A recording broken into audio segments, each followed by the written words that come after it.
case 2 of Felix, Wright, Ace of 10. So let's see what case we have in store for us today. Yes, please, let's load. Ba-ding, ba-ding. Beep.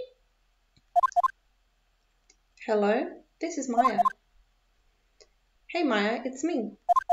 Mia, what's up? You haven't called in a while. Sorry, I've been so busy. How have you been? Well, lonely, and it's all your fault. Nah, I'm just teasing. I've been great. I'm finally getting used to having my own place. That's good to hear. Actually, I'm calling because I have a favour to ask you. I know. Do you want me to hold evidence for you? Okay. Sharp as always. There's a lot of buzz about the upcoming trial. I just don't feel safe keeping the evidence here. I gotcha. So what is it this time? It's a clock. Clock? Yeah. It's made to look like the statue the thinker, and it tells you the time. I thought you might like it. You always like toys. Hey, I'm not a little girl anymore, sis. Oh, so Mia's talking to her sister. Now, you know I'm only teasing. Ah, I should probably tell you, the clock isn't talking right now. Huh? It's not working? That's lame. I had to take the clockwork out. Sorry. I put some papers inside it instead. Papers? Is that the evidence then? Well, there's a possibility that it might turn out that way. Yes. Can you come by the office tonight? Say 9 o'clock? Pick it up. I'll be in a pre-trial meeting until then. Okay, sis. But I expect dinner. Something good. Give me food. Like burgers. I could really go for a good burger. Okay. We'll hit the usual joint. Alright, it's a deal. Okay, sis. See you soon. Yep, I'll be waiting, Maya.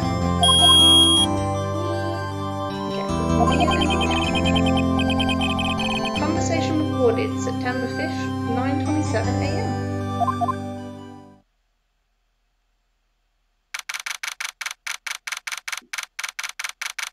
And later that day, it's September 5th, 8:57, Fay & Co. Law Offices. Now, Miss Fay, I'll take what's mine, the papers. I'm sorry, but I can't give you what I don't have.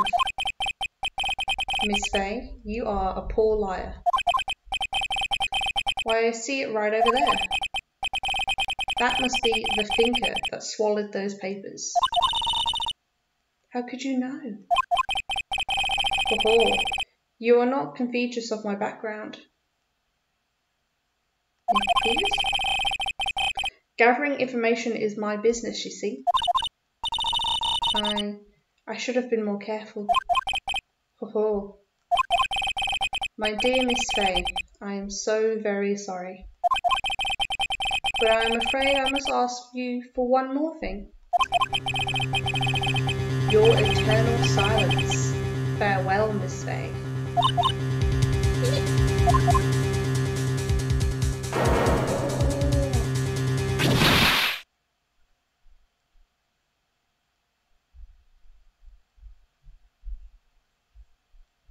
Red, white, blue. The boss lady's been killed. What's happened? September 5th, 9:08 PM, Fay & Co. Law Offices. Uh-oh, I'm late. That's strange. Guess the chief left without me. She said her sister was coming over, so we should all go out for dinner. What's that smell? Blood? Mia? Maybe she's in her office. Examine in here. What have we got in here? Pet rat. I smell blood, and that can't be good. I have to check and see if Mia, the chief's okay.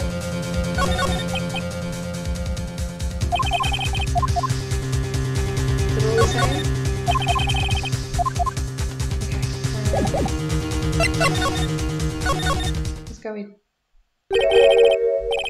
Oh, stuff's all everywhere. That smell. Blood.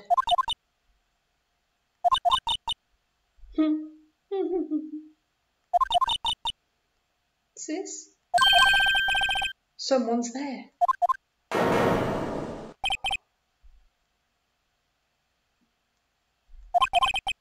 Chief? Chief? Chief?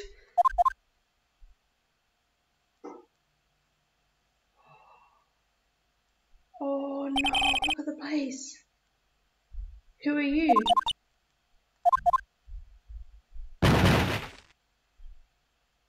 Wait, what? This strange girl dropped out cold. I left her lying on the office sofa. Okay, she passed out. Okay. I went back to the chief where she lay under the window.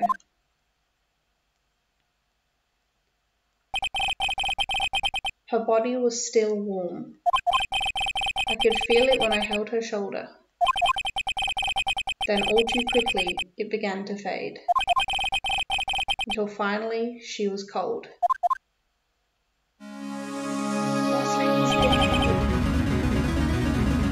Chief.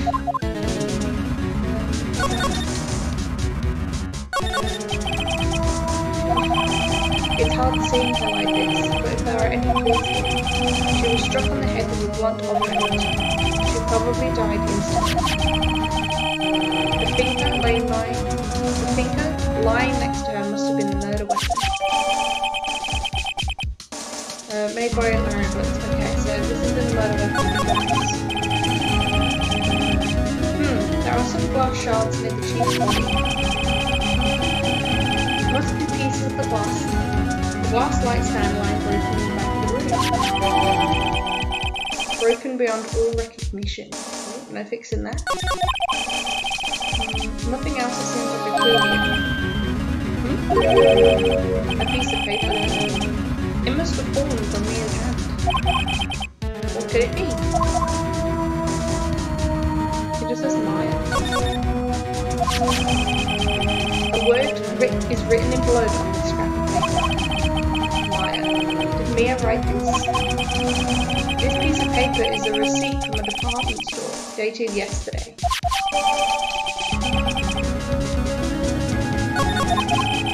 I think that's enough snooping around for now. I better call the police and find out what that girl was doing.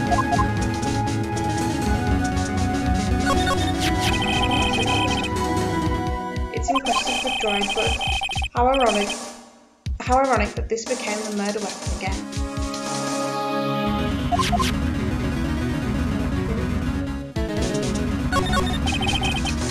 It's painful to look, but I have to. For me, looks like she was hit with an object. Some shards of glass are scattered on the floor. It seems to be the remains of the glass hand. Knocked over a plant. There's a large building right across the place. The Gatewater Hotel, a nice luxurious place.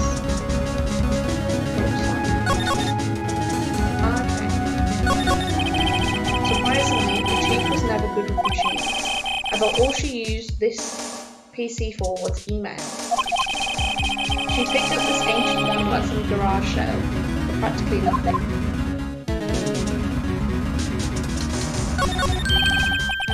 Right, I better call the police.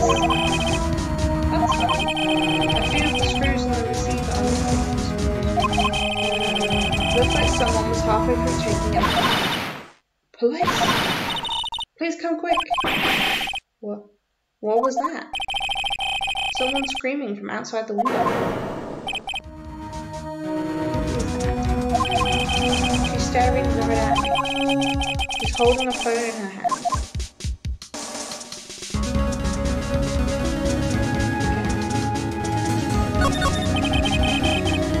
entire legible. Everything is written in the chief's ultra-neat handwriting. It's a small office, but it makes a good bit of money.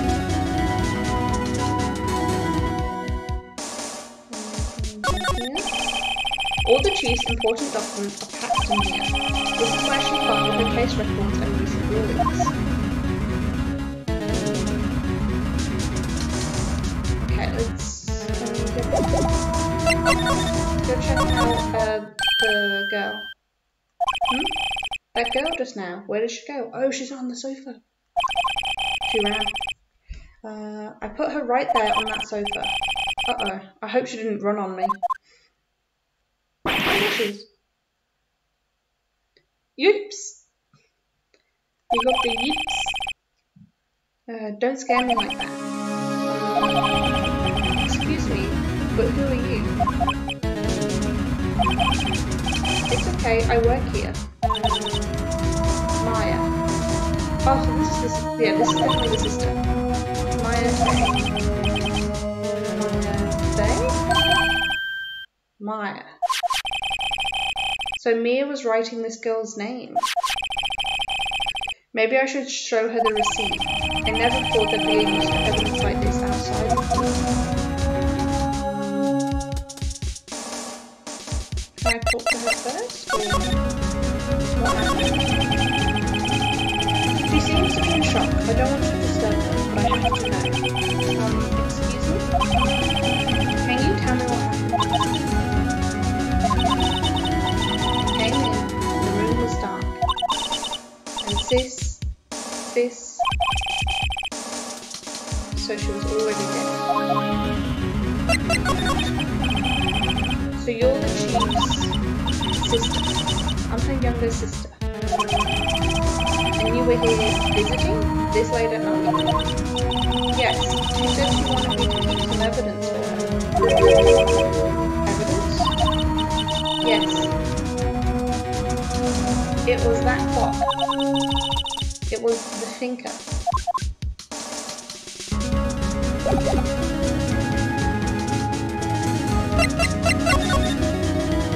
Okay, that doesn't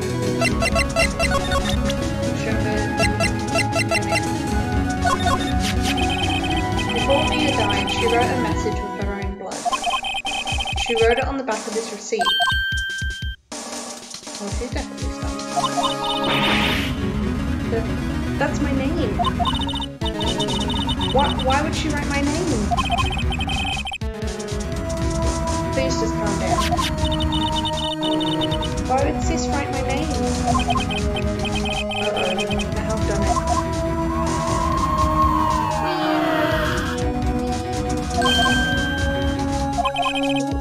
Oh, the police.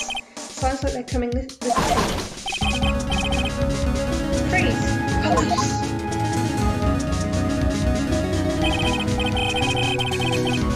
Alright, I'm Detective Dick Gumshoe, see?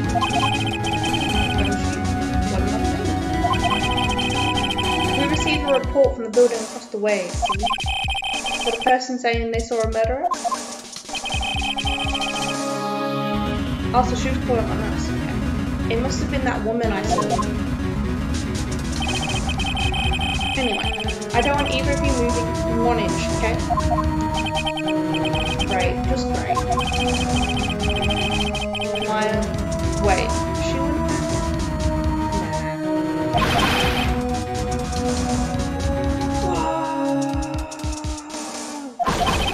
Excuse me.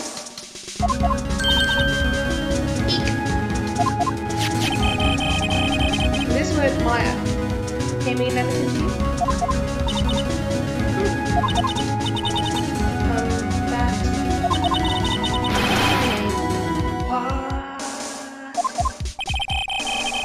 The victim drew this here note in her own blood, see? With her dying breath, she wrote down the killer's name. Oh, I'm not. Case closed. You're coming down to the precinct, man. What?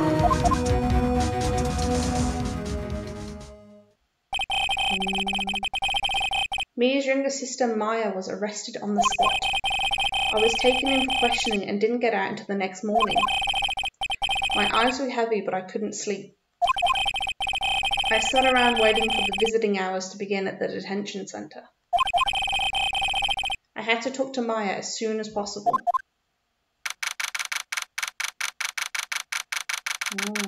September 6, 9:07 a.m. Detention center. Visitors room. Wow, they have poor Maya locked up like a criminal. Jeez. Oh, it's you, the lawyer. Good morning. Good morning. She looks so tired. Are you going to be my attorney?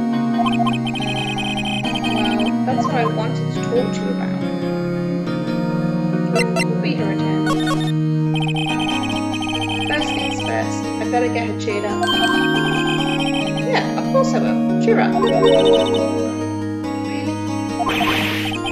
Whoa, did I say the wrong thing? She looks sadder now.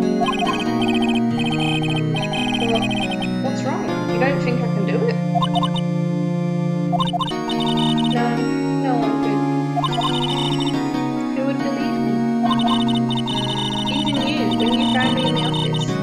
You looked at me like I had done it. Did I look at her like that? No, I never thought. It's okay, I understand. And I've also heard about you. Heard what about me? I was talking to my sister on the phone the other day. Today was my junior partner's first time in court. Wow, really? How'd that go? It was quite the scene. Honestly, I was on the edge the whole time. It's been a while. So he crashed and burned? She has no faith in me. He's a genius. One of those strike fear into the hearts of evil types. The only thing he's lacking is experience. Sounds like it was fun. Well, I know who to go to if I ever get into trouble now. I don't know, Maya. I think you might want to wait. Give him 3 more years. That is, unless you want to be found guilty. Oh, the shade. That's what she said. I'm sorry. I didn't mean to insult you. No, it's okay. It's true, I guess. But at the same time, I can't just sit by and watch. When I think of the person who did this to Mia, I know. Okay, let's check out the room first. Smile for the camera.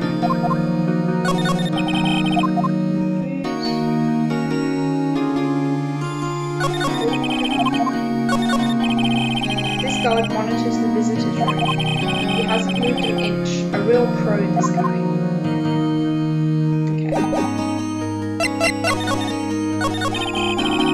There's something I've been wanting to ask you. Yes? What's with that outfit? Oh, this is what all acolytes wear.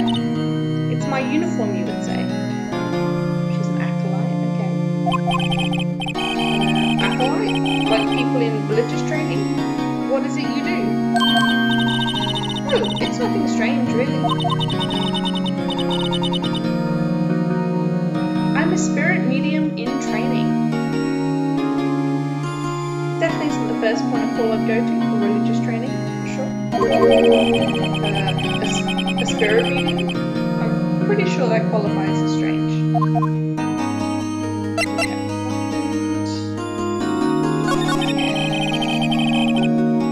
Could you tell me about the day of the murder? Yes. Let's see, that morning I got a call from my sister. She wanted me to hold on to a piece of evidence for an upcoming trial. Evidence? Yes.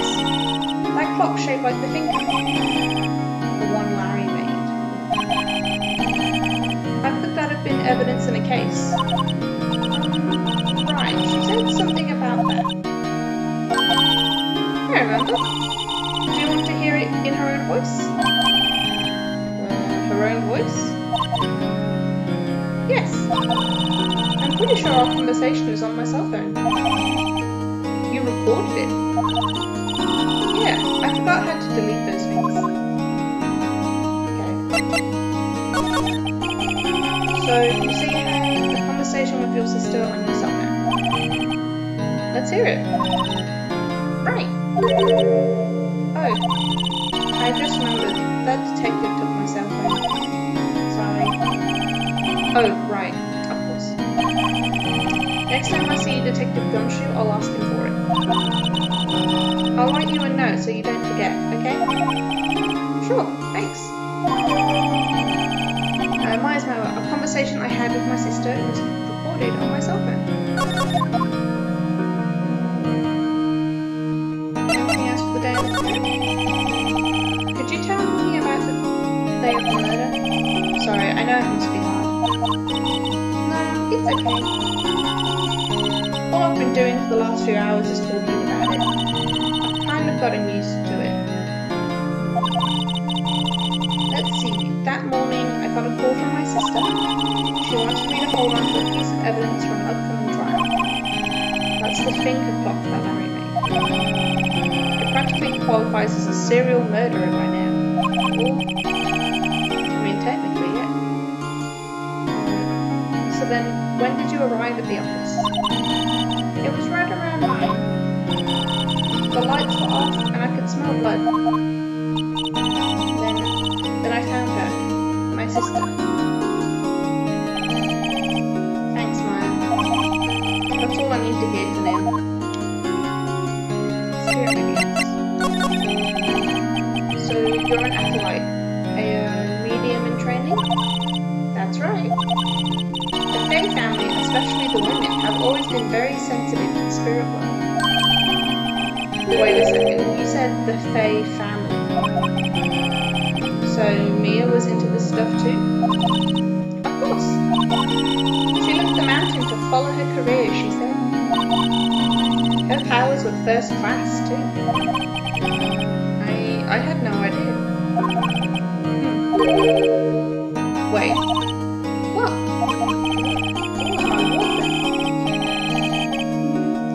So you're a real, honest-to-goodness spirit medium with ESP and all that? Yes, in training.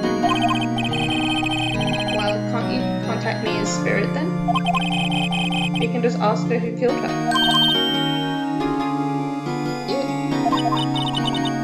Sorry, I'm still in training. I couldn't do something on that level. I thought that would be too easy.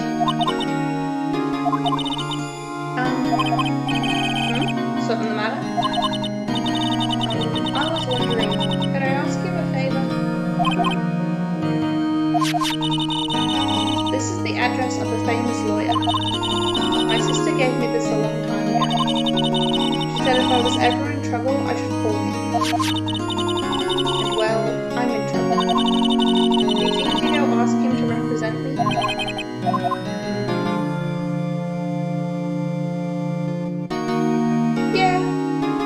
She feels more confident with a different lawyer. Or hit him up for her. Sure, why not? I'll go ask. Thank you so much. I have no one else to turn to. Other than me. Say, what about your parents?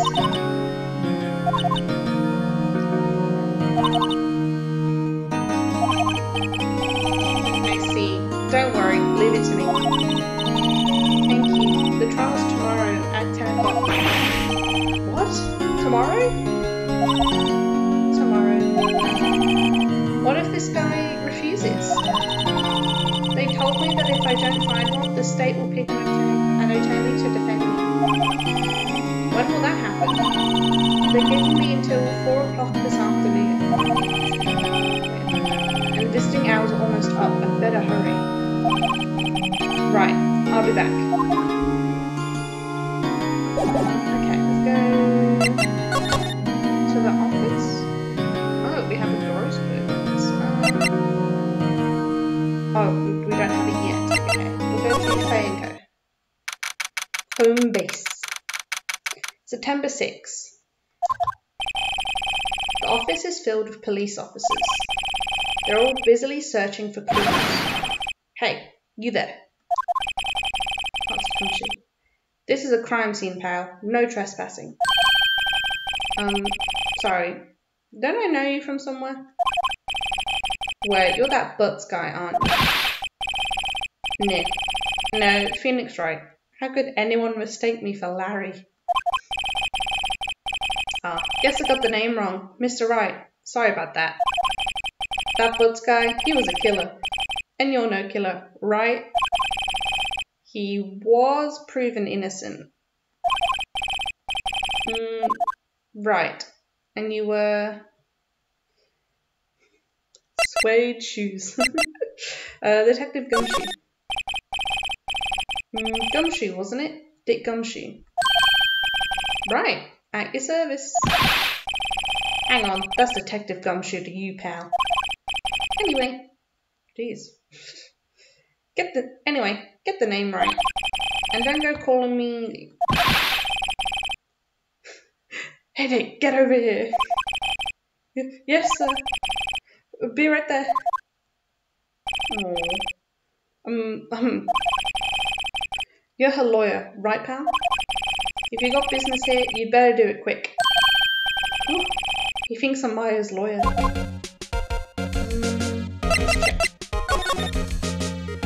Let me add this. About Miss Faye, did you do an autopsy? You want to know the results, eh? So don't you look at me like that, pal. It's no use. She might have been your boss, but that doesn't mean you get any special treatment. Alright, you can see the report, but that's all. Oh, I was just gonna say you just say yes or no to an autopsy. You didn't need details, but we're just getting raw anyway. Time of death, 9 PM. Single blunt force trauma. Death was instantaneous. About Maya. Yeah, I'm looking forward to the trial. Sorry, pal, but this is one trial you aren't going to win. Why do you say that? The city's put Prosecutor Edgeworth on the prosecution. Edgeworth? I'm sure you know what that means, you being a lawyer and all.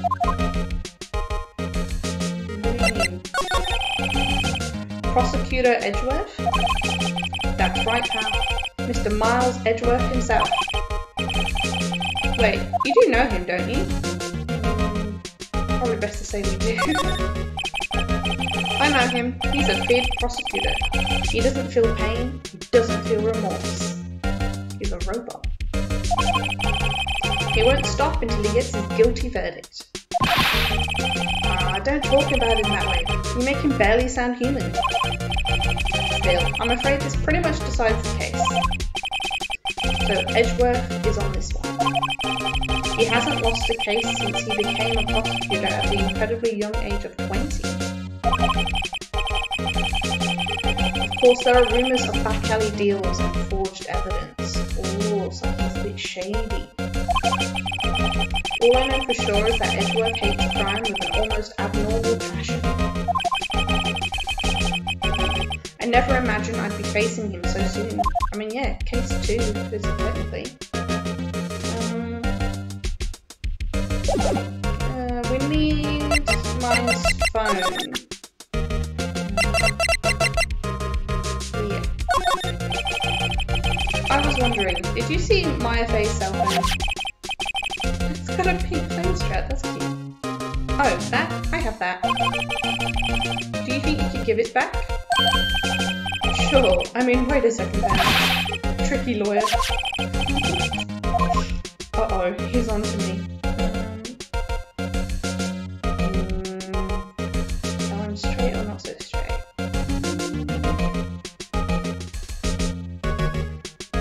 If he knows about the recording, he might not give it to us. Let's be a bit sus. Okay, I can't be straight with this guy. But what should I tell him? Something the matter? Oh, no. That carrying the strap on the cell phone. This? It says the Steel Samurai, warrior of Neo Old Tokyo. The Steel Samurai? That action hero on TV? Yeah, you see that strap? It's a collector's item. She was worried I might get lost if it went down to the precinct. That what she said? Yes. Okay, pal. I wrote down all the numbers she called anyway. Here you go. This is not how it works. Seems you didn't notice the recorded conversation. My cell phone published? Received? Okay.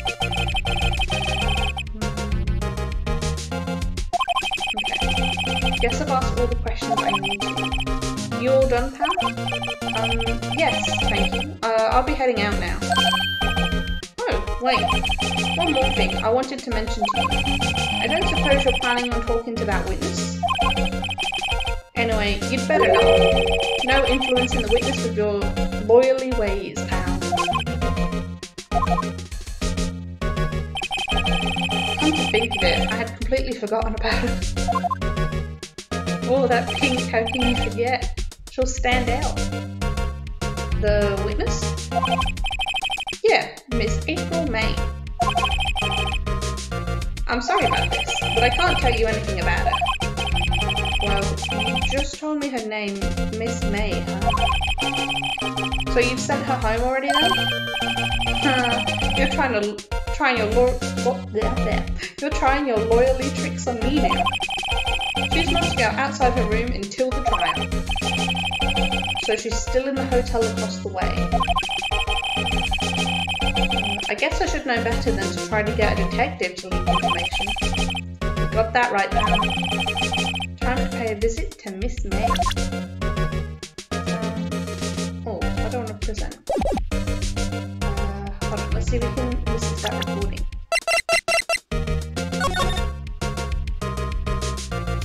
Oh yeah.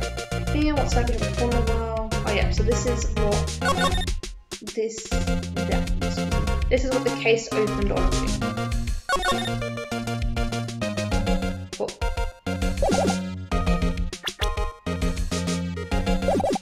Okay, let's go talk to Miss April May.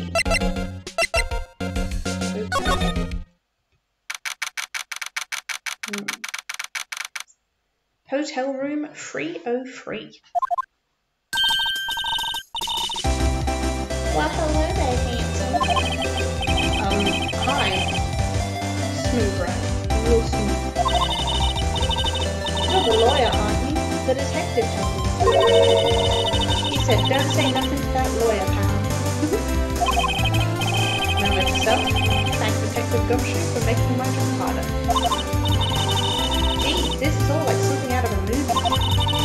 It's all so exciting, I can hardly contain myself. Ooh, let me go freshen up so I can look the part of the beautiful eyewitness. I pity the lawyer that has to cross-examine this one. Let's have a look around. A bottle and 2 glasses are on the table. Somebody must be staying with her. The late summer sunlight streams through the windows. There's the Fayenco Law Offices building. You can see the inside of the room pretty clearly from here. I think it would be a little difficult to recognise the face from this distance though. Ah, still seen painting. Wait, should that be still life? Whatever, one of those is hanging on the wall. The flowers are fake, as expected. I know sunflowers and tulips, but that's about the extent of my flower knowledge. There's a screwdriver stuck in the straw. I wonder what's inside. Let's take the root out. Hey! Hey! What are you doing? No touching. Oh, bad boy. You really shouldn't pry around in other people's rooms now. You wouldn't want to make me upset, would you? Upset? I thought she was going to explode for a second there. I wonder what could be inside the drawer. Okay, we can't look at it while she's here. Do you think you can tell me something? I need you to describe what you observed at the time of the incident. Oh, observed? Incident? You sound just like a lawyer in the movies. I like a man with a big vocabulary.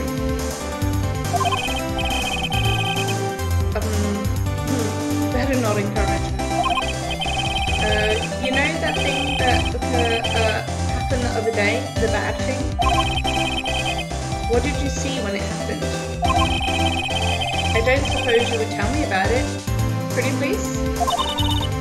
Let me see. Dream on.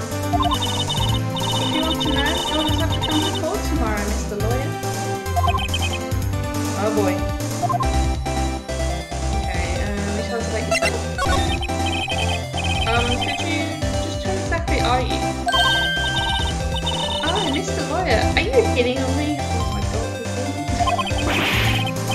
god. No. Hey, I'm just doing my job here. You know, you're cute when you blush.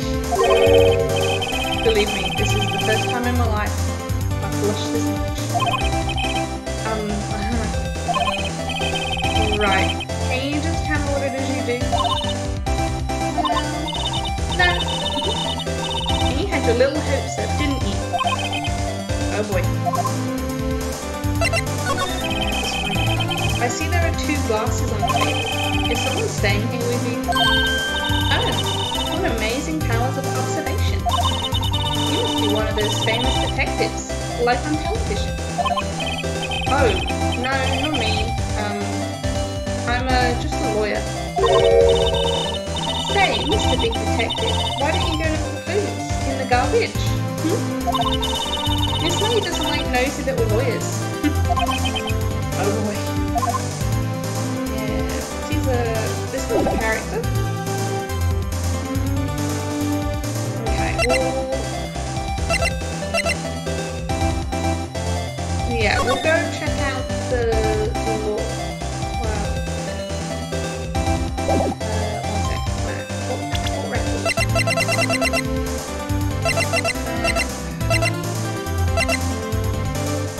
Okay, we're gonna go check out the law offices of that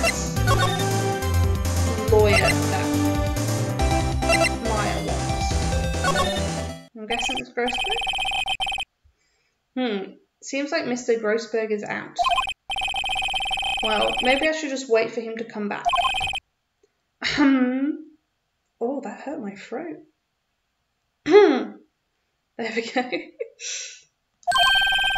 If that wasn't the most over-the-top clearing of the throat I've ever heard. Aha, so you're the one they say has been looking for me. Yes, that's me. He even looks grander than I imagined. That badge on your collar. Ah, so you're a lawyer, are you now? Yes, well, yes. And what do you want? I'm not particularly busy these days. Please proceed. Not busy? Then how come no one could get in touch with you? Something the matter? You came to see the one and only Marvin Grossberg, did you not? Well, here I am, boy. What do you want? Out with it. Well, sir, actually, it's about Maya Fey. Ah, yes, Maya Fey.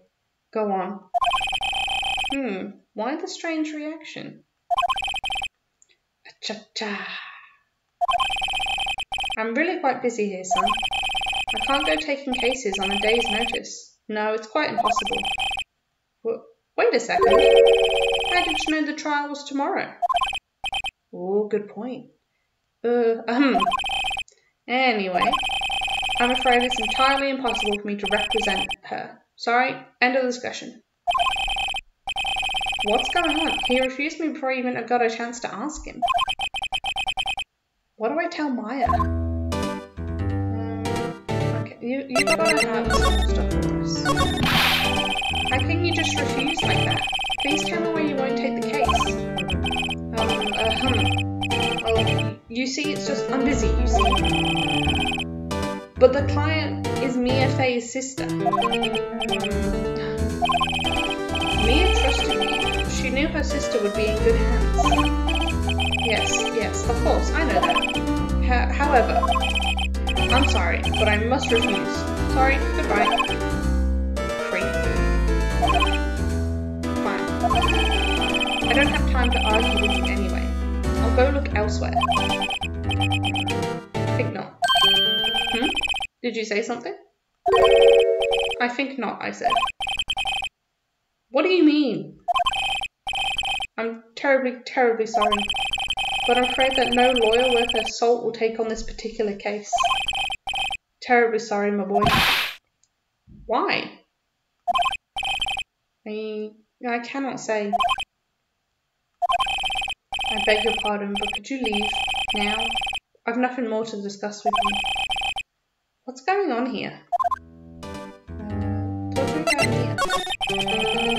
How did you know Mia Fey? She worked here a long time ago. Quite the apprentice, that one. Learned my techniques in a blink of an eye. She left one day, quite suddenly. She had a mission, you see. A mission? You could see it in her eyes. She followed it with a burning passion. Never looked back, that one. Hi, Lilybird. Good morning. How was your day yesterday?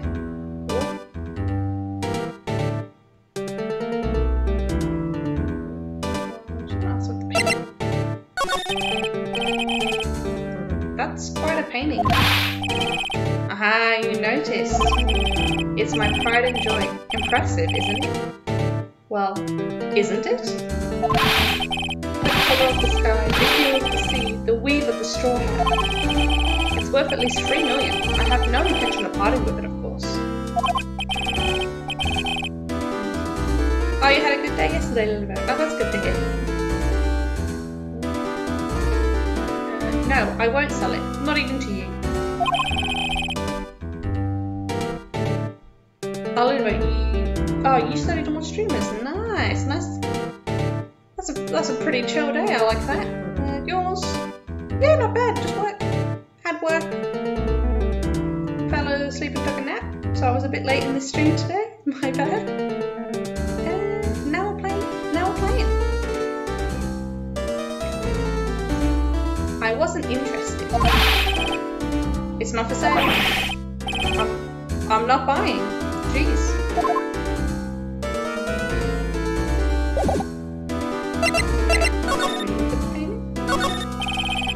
That painting has been bugging me ever since I stepped in here. The oil painting is so thick it's practically giving me a stuffed nose. I'm sure the price is nothing to sneeze at either, for that matter. Okay. Hold on. There we go. Okay, so he said we should let Maya know. 3:42 PM. Tension sudden. Hiya.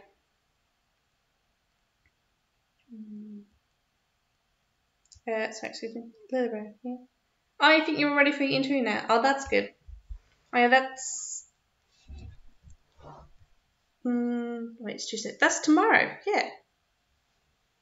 Well, it's good having some pre-prep beforehand. But yeah, hopefully it all goes well. So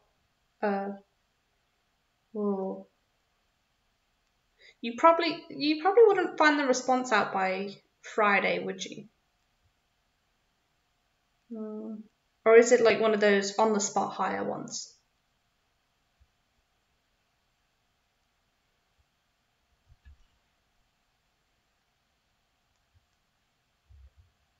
It's like, oh yeah, I said that. Oh, you're back.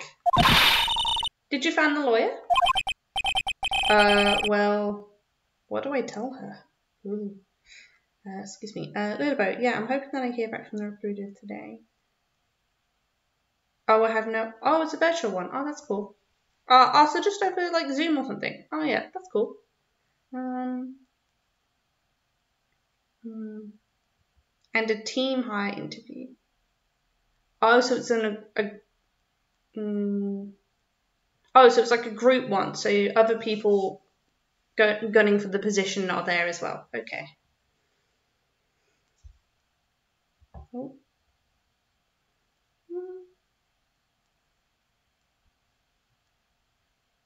Oh, okay. We're hearing back from the recruiter today with how it's going. Oh, cool. But yeah, hopefully, once you do it tomorrow, you hear back about the position quick though. I know one of the, I guess the worst things about job interviews is just having to sit and wait for whatever response they give you, or like, God forbid, like hiring for a job and you apply and you don't hear from them for like 6 months. That is god awful. No. I remember I got an email once, like 6 months after I tried for a position, and they're like, "Oh, are you still interested?" And I was like, "That was 6 months ago. I've got another job now. Yeah, give it to someone else." It was a bit awkward. Oh, sorry, excuse me. And well, what do I tell her? Well, see, just be honest. I really don't think you should use that guy. He's beating around the bush a bit. Sorry, excuse me, Lilbo. Yeah, but I have decided you won't disclose it. Oh yeah, that's fair enough. Like, yeah. Like, you don't actually have to. Like, yeah, they don't need that information to decide on like hiring purposes. Yeah. And it doesn't affect your ability to work, so it's like, they don't need it.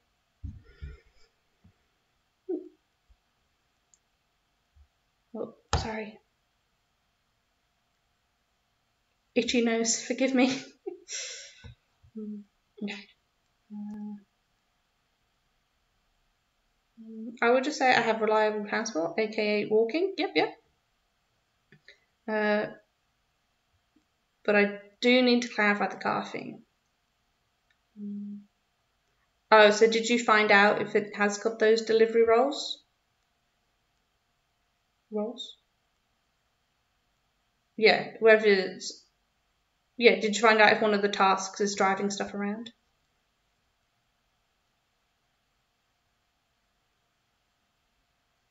Oh, no, you haven't yet? Okay.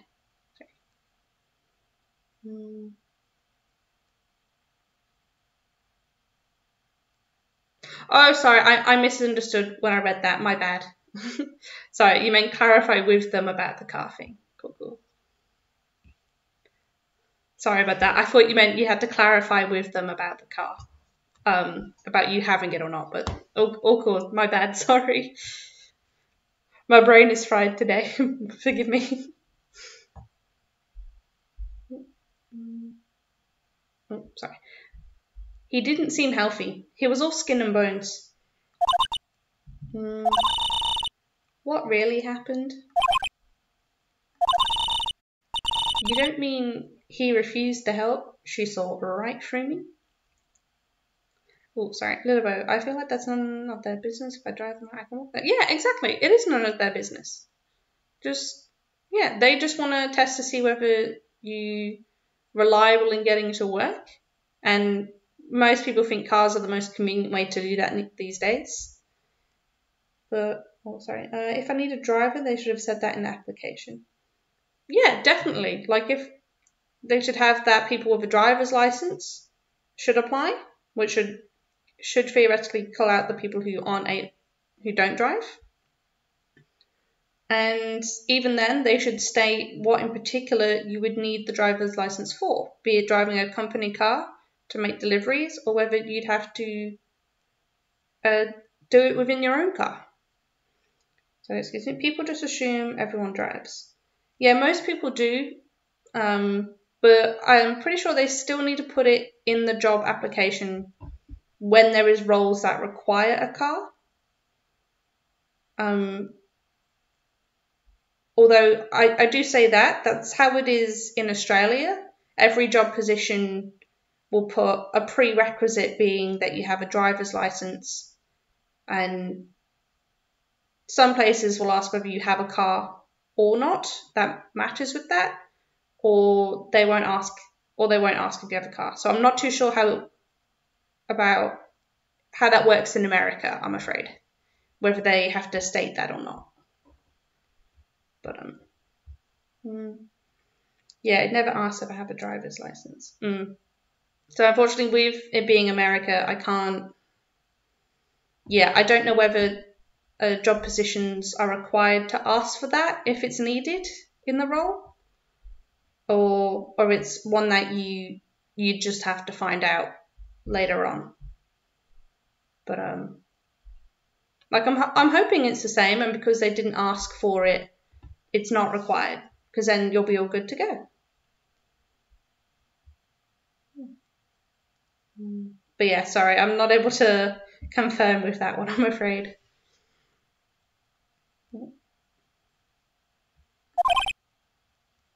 Okay. I don't know how to make that noise, so it's not happening. I see. I've been abandoned then. Well, I'm still here.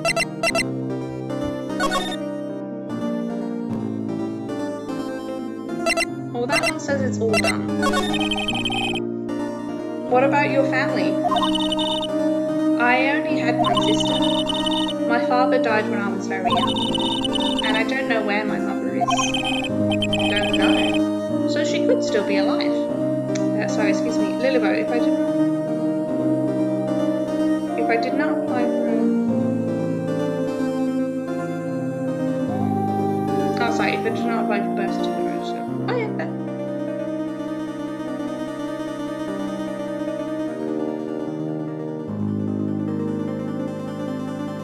Oh, sorry, now I get it.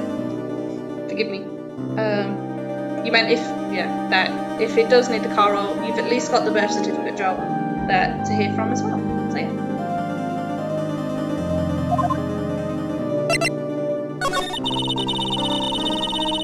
The women in my family have been mediums for generations. They say a lot of spiritual power runs in our blood. About 15 years ago, our family was involved in an incident. There was a man, and he ruined our mother's life. Ruined? After that, she disappeared.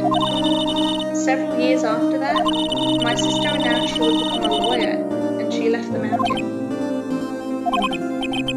So, you live by yourself? Yes, I've gotten used to it. Oh, also, I had to become independent, or I would lose my powers.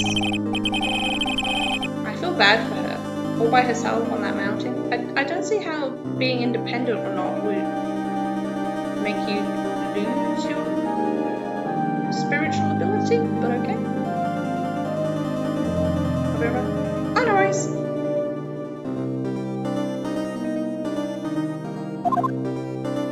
Okay, your mother's enemy. So who was this man who ruined your mother? About 15 years ago, there was an unusual murder case. It made quite a stir. Everyone was talking about it, apparently. The police were running out of leads, and they were getting desperate. Wait, they didn't use a spirit medium, did they? The police convinced my mother to try to contact the victim. Wow, so what happened? The case was solved. We fought. You fought? The man my mother helped the police capture was innocent. The police consultation with a medium had all been carried out in secret, of course. But a man found out about it and leaked it to the press. He told all the papers that my mother was a fraud, and the media jumped on it big time. My mother, became a laughingstock of the nation. I see. White. Excuse me? White?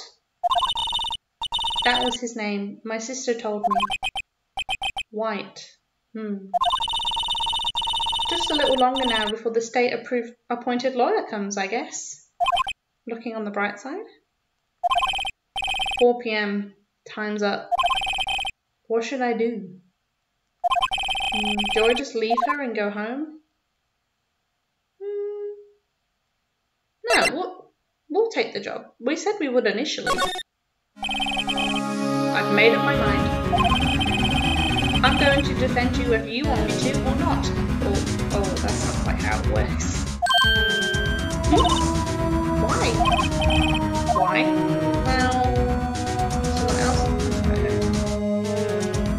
I can't abandon you. You're my boss as this.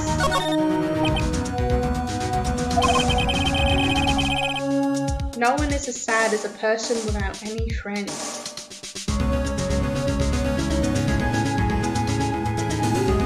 Depends on the person, I guess. I know I've been there a long time ago. What's been wearing? Why did I become a lawyer in the first place? Because someone has to look out for the people who have no one on their side? Maya, I won't abandon you. You can count on me. That's so kind of you.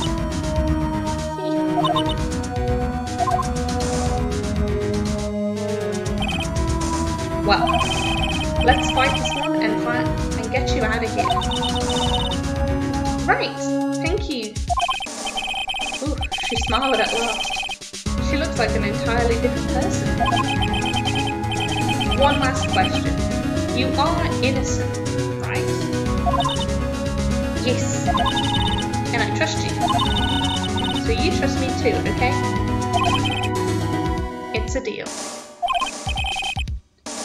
So, what next? There's something that's been bugging me. Because what was inside that strange woman's drawer? It was when I tried to look into the drawer that she got all defensive. There has to be something in there. Okay, let's move back to the hotel then. Good afternoon, sir. Oh, excuse me, you on? Ah, I beg your pardon, sir. Are you the bellboy? I am the bellboy of this establishment, at your service, sir. Oh, right.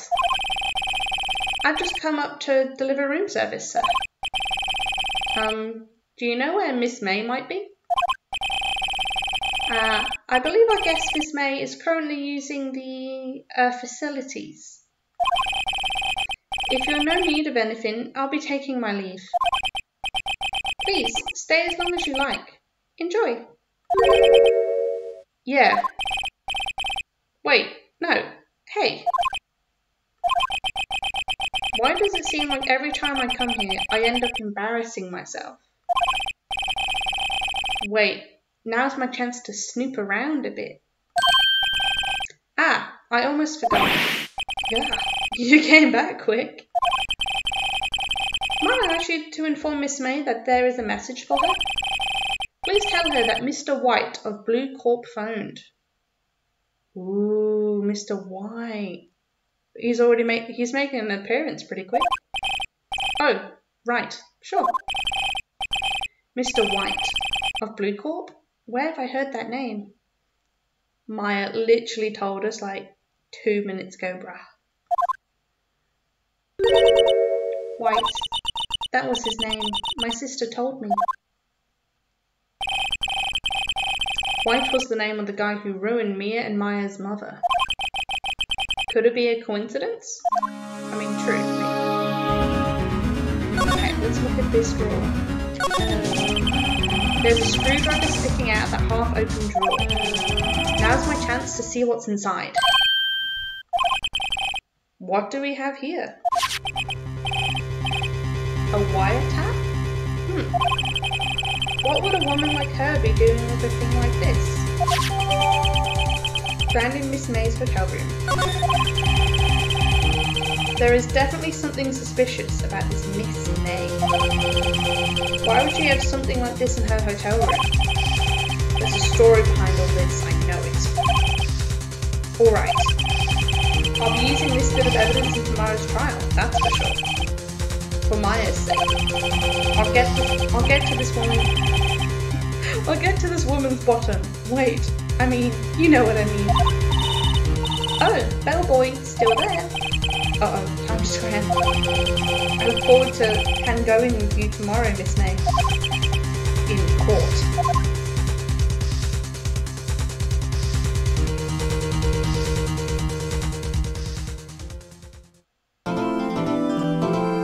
Save your progress? Yes, please.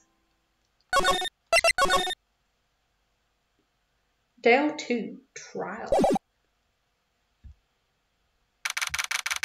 September 7th, 10 AM, District Court, Courtroom Number 1.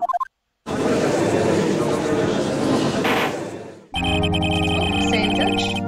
Court is now in session for the trial of Miss Maya Fay.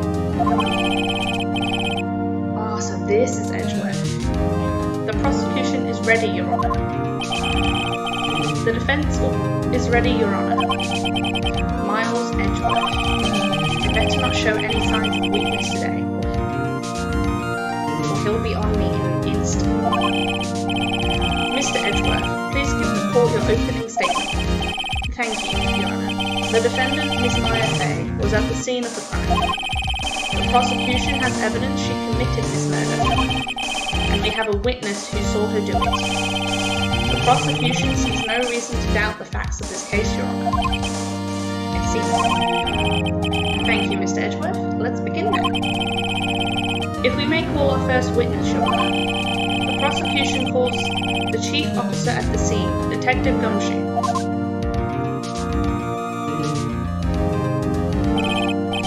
Witness, please state your name and profession to the court. Sir. My name's Dick Gumshoe, sir. I'm the detective in charge of homicides down at the precinct, sir. Detective Gumshoe. Please, describe for us the details of this murder. Very well, sir. Let me use this floor map of the office to explain. Oh, welcome back, Lilibet.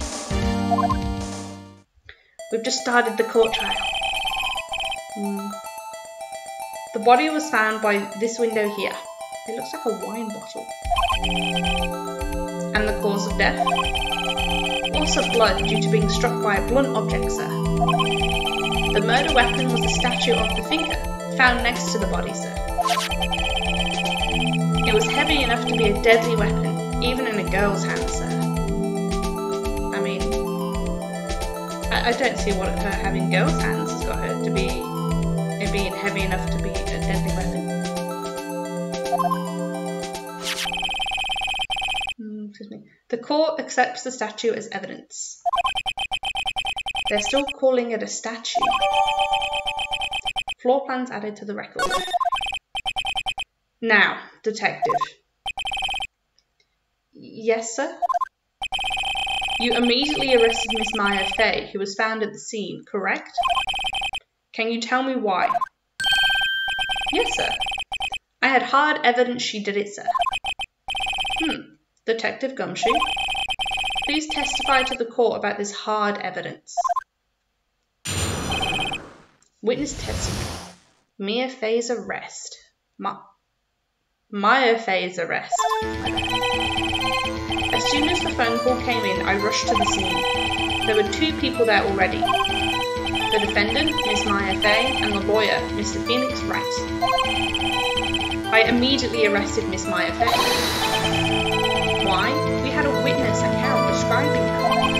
A witness saw Miss Maya Fay at the very moment of the murder.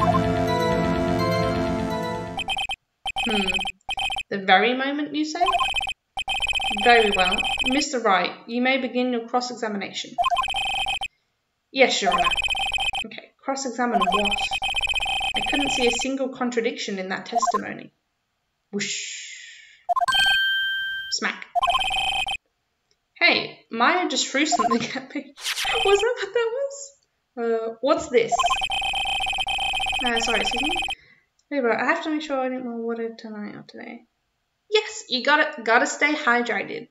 It's like, what? You have to drink 2 liters of water a day? That is stressful. Once you actually look at how much 2 liters is, oh damn. But now, get that fluid intake. Oh, sorry. When my sister couldn't find any contradictions in a witness's testimony, she would bluff it and press the witness on every detail. The witness always slips up and says something wrong. It worked lots of times. I should have expected Maya would know some of her sister's tricks. Alright, let's give this a try.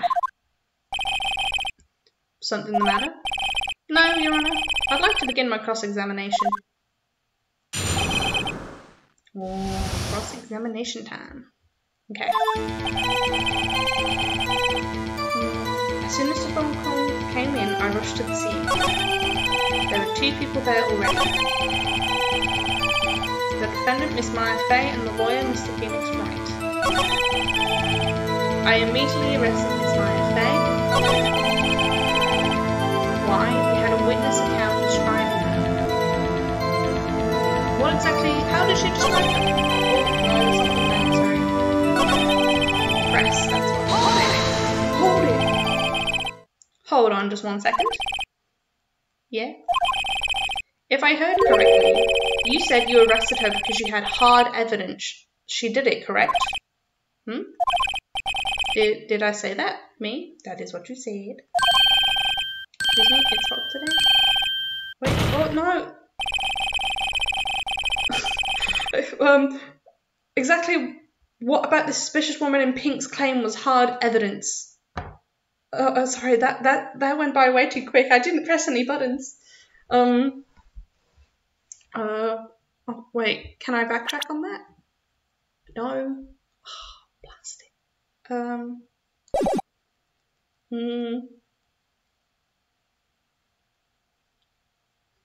Okay, it should be good. Hopefully it was obviously seen on the screen, so it's fine. Okay, yeah. So how was her testimony hard evidence? What? Miss May isn't suspicious, and she sure isn't pink, pal. Well, I guess she is pink. That's enough, Detective Gumshoe. Do you have any more solid proof other than her claims, Detective? I guess pressing can have its advantages. Yes! Yeah. Sorry, I got the order of things mixed up in my testimony, Your Honour, sir. There was something I should have told you about first, Your Honour. Very well, Detective. Let's hear your testimony again. Okay. After securing the suspect, I examined the scene of the crime with my own eyes. I found a memo written on a piece of paper next to the victim's body. On it, the word Maya was written clearly in word. Lab test results showed that the blood was the victim's. Also, there was blood found on the victim's finger. Before she died, the victim wrote the killer's name.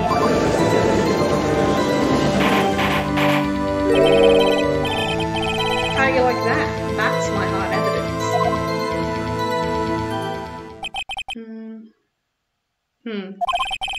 Before we begin cross-examination, I have a question for you, Detective. Your Honour? Why didn't you testify about this vital piece of evidence the first time?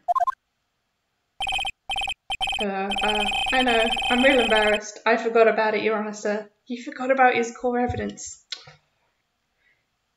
Detective. Try to be more careful. Very well. The defence may begin its cross-examination. Okay. After securing the suspect, I examined the scene of the crime with my own eyes. I found a memo written on a piece of paper next to the victim's body.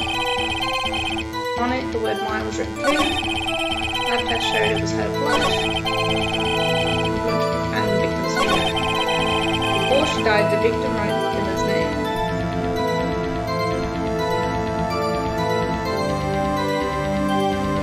do you know just kill his name and not she was just writing a message for her sister? Press. The Shepherd Film Show, did you get a lot of cases where the victim actually writes the killer's name? Sure, it happens all the time in books and movies. This isn't a movie, detective. Oof.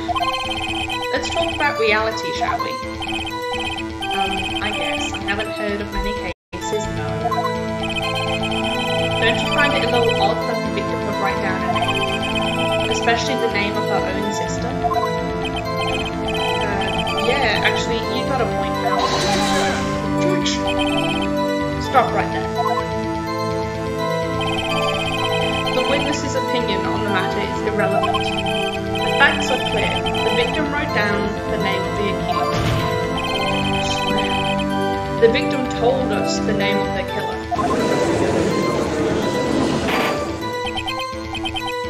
Order. Order. That didn't go so well. That's right. What he said. That's his whole testimony. Okay, there has to be a contradiction in there somewhere. That's fine. Okay, maybe...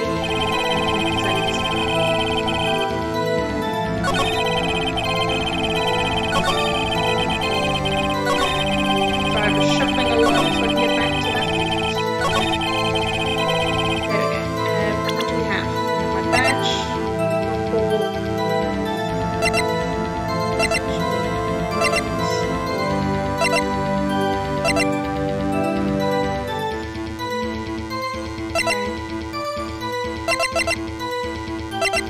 Wait. Oh, death was instantaneous. How did she write the name? Objection. Detective Gumshoe, there's one thing I want you to clarify for me. You say that the victim, Miss Meyer, wrote this note, that she was accusing the defendant, Maya Fey. That's really what you're saying? What? This isn't one of those lawyer tricks now, is it? Of course she wrote it. Who else could have? You have it backwards, detective. Backwards? The victim is the only person who absolutely could not have written it. This is a report from your department, detective. Immediate death due to a blow from a blunt object. She died immediately. But no butting your way out of this one, detective. Order. Order. The defense has a point. Sorry, excuse me. A little bit. I was between 5 streamers last night. It was fine. Oh, that's good. So you kept switching between them? I was about to say 3. You kept switching between the 5. Nice. Were they gaming or commentary ones, or a bit of a mix and match?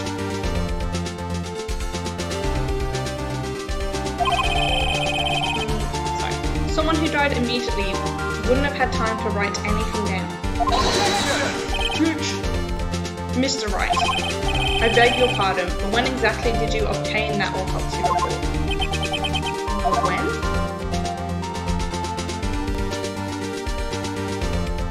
We got it the day later. Oh, they're all gaming ones.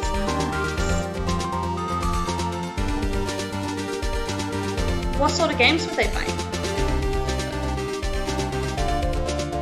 Sorry, excuse me. Itchy nose again. Got bad hay fever right now. During the day. Right now it's cool.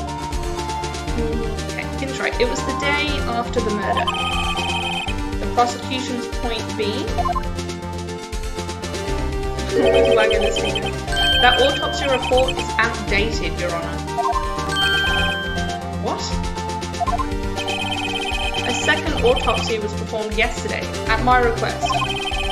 Death was almost immediate due to a blow object from a blunt object. Almost. But there is a possibility the victim lived for several minutes after the blow. I received these results this morning. No way. Your Honour, it's quite easy to imagine that the victim did have time to write Maya. That is all. I see. Damn you, Edgeworth. Yeah. I should have known you'd have something up your sleeve. Why, Mr. Wright, you look shocked. Something you want to say?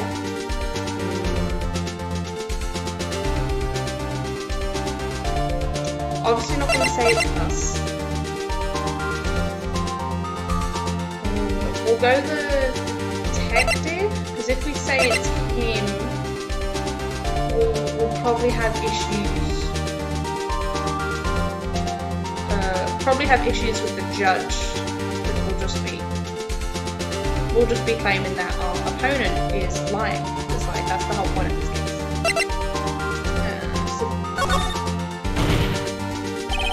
Detective Gumshoe, you're a sham. Okay, 1 second. How could you give me a faulty report? I thought Detective Gumshoe. I'm disappointed in you. Handing him the wrong report like that. I'm sorry, sir. You are at fault, Detective. This isn't going to look good on your evaluation next month. Ooh, he's like blackmailing him in a courtroom. Oh lord. Alright, Littlebird, yeah, I wasn't really you're watching your homies. Nice. I sure. Oh, that's nice. It's nice that when you show up that you guys all recognise each other. That's nice. I'm guessing you're all pretty yeah, you're all regular viewers on there, so you've all got the yeah. Oh hell yeah. What? Your Honour, I submit this report to the court. Understood. The court accepts the evidence. May have lived for a few minutes after being hit. Okay, so this is the new autopsy. Well, Your Honour, the evidence strongly suggests the victim was identifying the killer. I suppose that's the obvious conclusion, yes.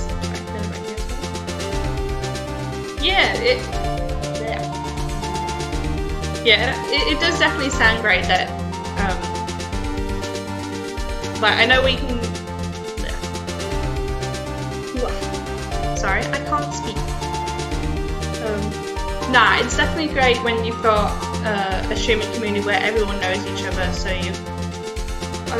I guess you're not looking out for each other, but yeah, when you recognise each other's names in the chat, yeah, it's like, oh, my friend's back. Let's have, yeah, my friend's here.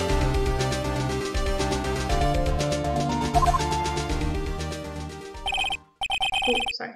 Darn, this isn't good. The prosecution would like to call its next witness. This poor innocent girl saw the murder with her own eyes.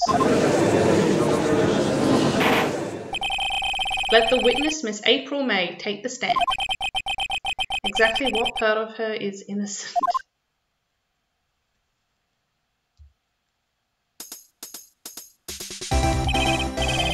Witness, your name, please. April May, at your service. Weak. I can't do it.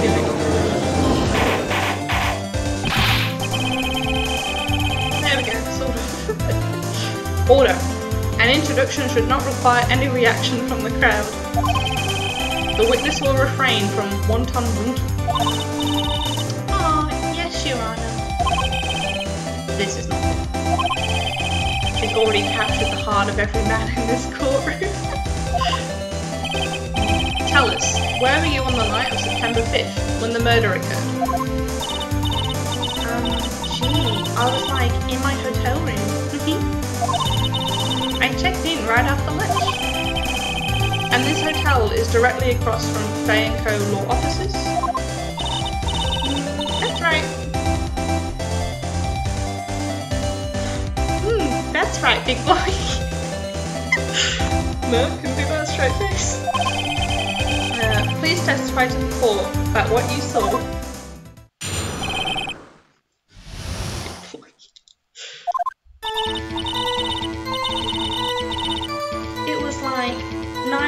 at night, I looked out the window, you know, and then I saw a woman with long hair being attacked. The one attacking her was the mousy girl sitting in the defendant's chair. Then the woman, dodged to one side and ran away. But that girl, she caught up with her, and she hit her.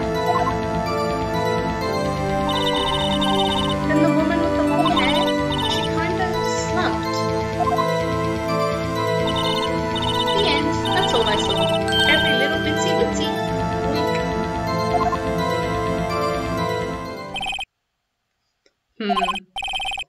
Well, Your Honour, you see, it is a remarkably solid testimony. I don't see a need to trouble the witness any... Wait, Your Honour. Yes, Mr. Wright? What about my cross-examination? I thought the witness's testimony just now was quite firm, didn't you? Or he's been conned in by the lady. Mr. Wright, I understand you were Miss Mia Fey's understudy, were you not? You must know her techniques well. Her cowardly way of finding tiny faults in perfectly good testimonies. Hey, how dare you? We're literally discussing the victim. What? No.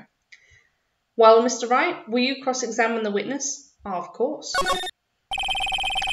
I'll gladly proceed with the cross-examination.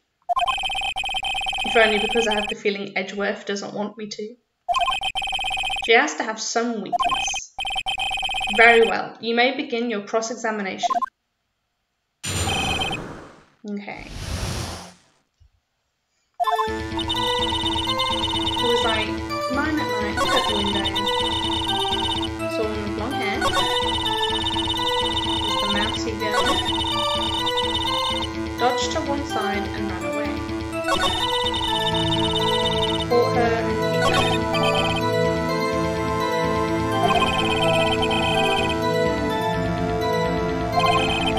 Sorry, nothing really jumps out as a contradiction. There's got to be something in there somewhere. Maybe I'd better just press her on the facts a bit.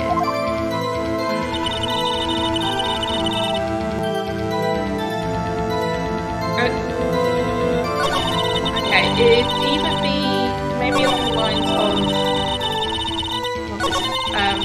seeing her dodge and run away, or the girl caught up to her and hit her.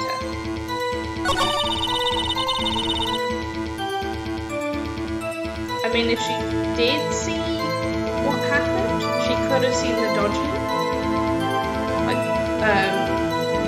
Sorry, seeing Mia dodge. But would she have seen who she was dodging?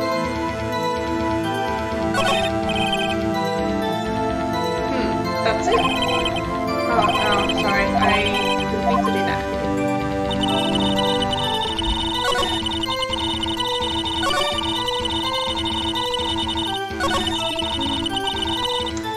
Sorry, excuse me, Lilbo, I missed your message.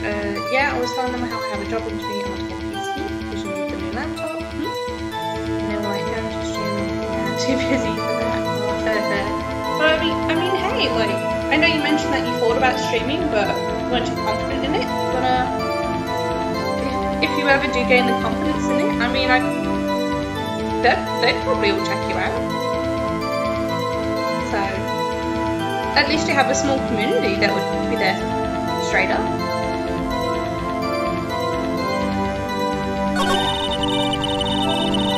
Okay, press. Hold it! How did you know it was my client? Huh? Well, gee. First of all, she had a girl's physique. And secondly, she was small. Who else could it be but her?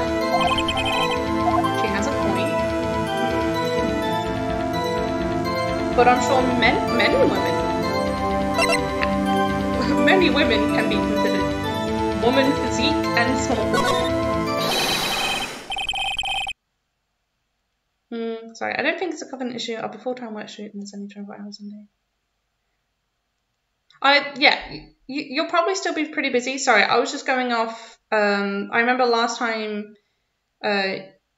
you said you were worried about like the occasional like, I guess like bully viewer coming in. So sorry, I went with that. My bad. But no, that's pretty fair. You would be pretty full on with work and studying, so that's fair. Oh, sorry. Hold on a minute. That testimony stinks. What? Miss May, I'm willing to bet that you're lying when you saw nothing. I go lying. Are you telling the truth? Did you really see the defendant? Yeah, she's definitely got this cat vibe, this lady. Sorry, excuse me. Still I am, but I made some friends in here, so maybe we'll do it. Are they? Yeah. I mean, yeah. What I mean. Yeah, I'm pretty sure they'd probably check you out because you're friends with them in your community. So yeah, they'd definitely check you out. It's just whenever you want to get round to it or feel up to doing it, be it like once you finish studying or whenever you feel like it, if you feel like it. Yeah. Sorry, excuse me. Mr. Wright, what's the meaning of this? Yeah, what's the meaning? Somebody tell me because I'm clueless about this, I mean. Okay. If you had really witnessed my client, Maya Fey, you would have noticed her clothes before noticing her physique.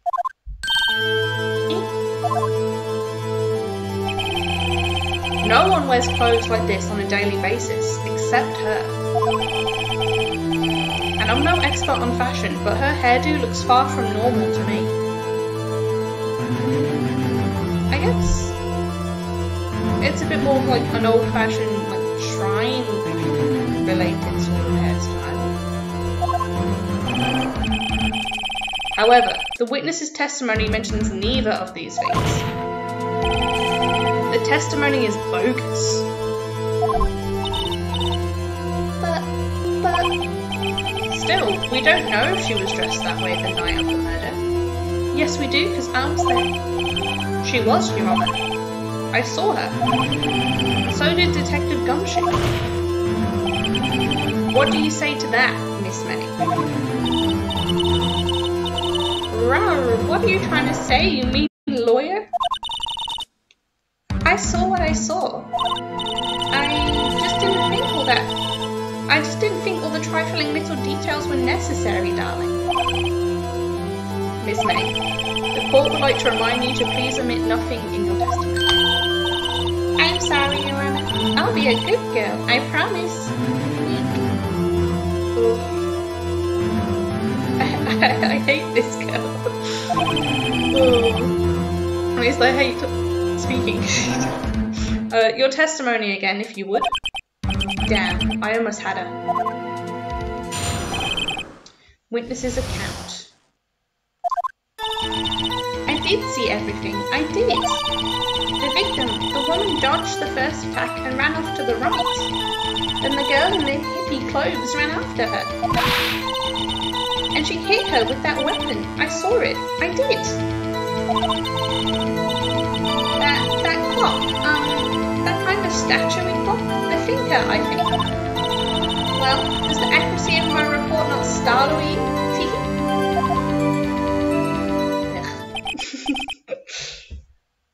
I see. I only wish you had been so detailed from the beginning. Please begin the cross-examination.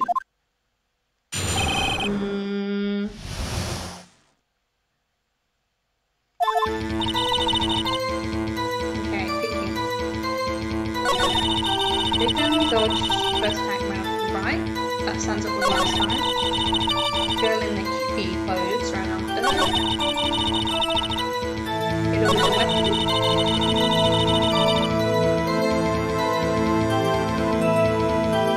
How does she know it's a clock? It's been put in evidence as a statue again.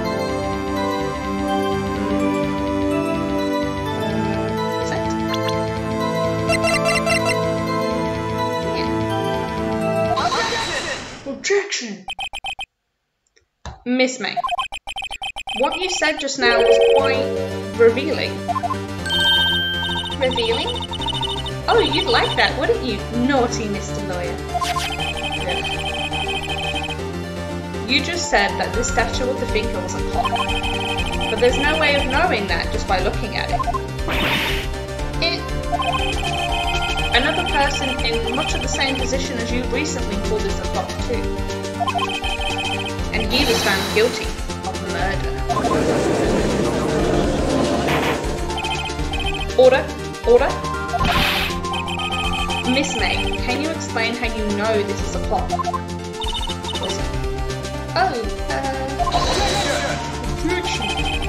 The witness saw the murder with her own eyes. That's all that's important here. The defense is trying to confuse the issue with trivial concerns. Yes, of course. You will withdraw your questions. But questions are all I have, Your Honor. And as you may recall, I've caught murderers with these questions before.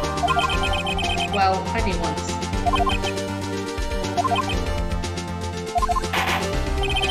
Objection sustained. You may continue to question the witness. Ooh, that was close. If you stopped me there, the trial would be over. Huh? What? So what happens now? What happens now is you answer my question. How did you know it was a clock? What? That's because I heard it? Yes, I heard it say the time. So, you've been to the law offices of Fay & Co? No, hey, I didn't say that. Why would you go there? I heard it from my hotel room. The law offices of Fay & Co, where the murder took place, is very close to the hotel. She could easily have heard the clock. Well, Mr. Wright, are you satisfied?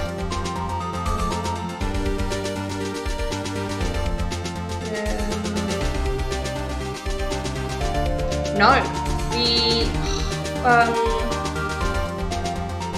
phone call. Mention it in the phone call. Check it. So, hold on, what is it? Clock with the finger tells you the time. Clock shouldn't tell you, but the clock isn't talking right now, so she couldn't have heard it. So she took the clockwork out, put papers inside. I'm waiting.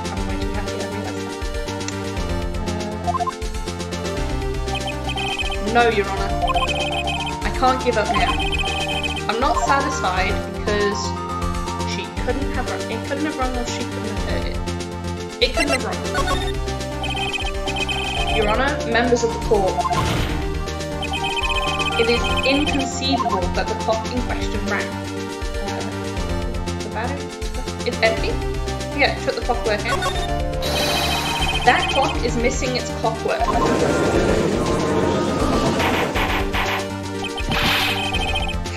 How could you possibly? Just take a look, right now.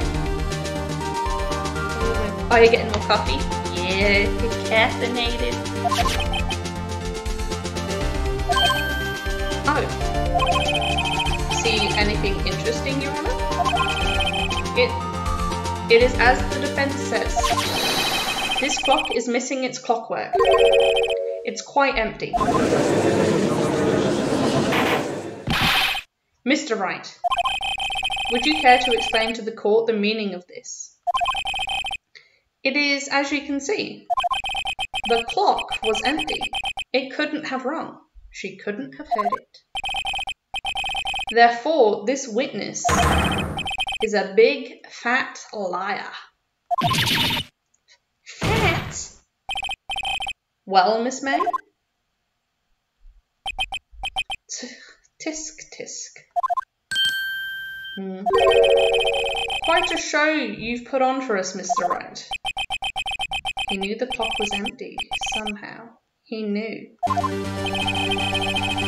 I'm afraid you've forgotten one thing, however. Indeed, the clock is empty. As you say, it can't ring. However, we must ask, when was the clockwork removed? If it was after the witness heard the clock, then there is no contradiction. I mean, true. That's true. That is a possibility. The clock might have been emptied after she heard it. And that is exactly what happened, Your Honor. Well, Mr. Wright, can you prove when the clock was removed? Hell yeah, I can. I've got a report. Oh, impossible, of course. I have proof.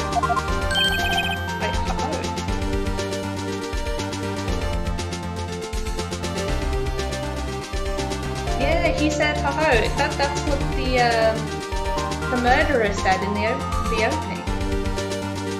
Wait, is it gonna be that he's the killer? Oh lord. What? Wasn't it you who told me that proof is everything? Oh, sorry, leave it. Oh yeah, go make some more coffee. Well, I was listening. And now I'll show you the proof you like so much. The evidence that proves when the clockwork was removed is this recording. Take a look at this. That's a very cute cell phone. Ooh, you have a girly phone. Well, wait, this isn't my phone. Listen, this is the defendant's cell phone and it contains a recording. A recording of a conversation she had with the victim on the day of the murder. Order.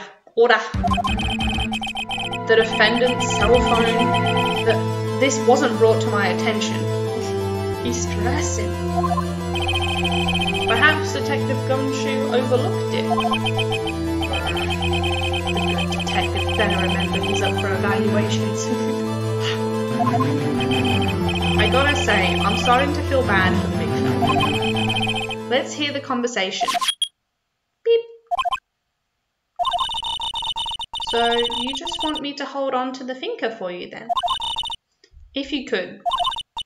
I should probably tell you, the clock isn't working right now. It's not working? That's lame. I had to take the clockwork out, sorry. September 5th, 9:27 AM. Beep. Your Honor, I think this makes it clear the clockwork was already gone by the time this was recorded. Which was well before the witness even arrived at her hotel.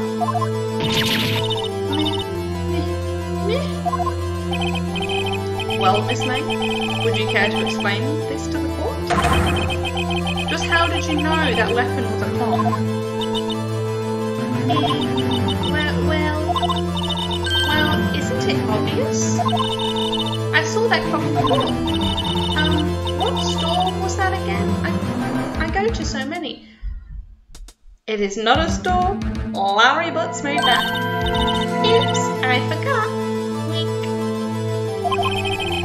So the witness had seen it before. That would make sense. Does the defense have any objections, Mr. Wright? Oh yes, I do. The witness claims she had seen it before, but this directly contradicts a piece of evidence already submitted to this court. Well then, let's see it. Please produce this evidence that will prove the witness had not seen the clock before. The clock itself. Take that. It's simple. This clock was never in any store, ever. What? A friend of mine made that clock. Only 2 exist in the world. And the one that isn't here is in police custody. Impossible.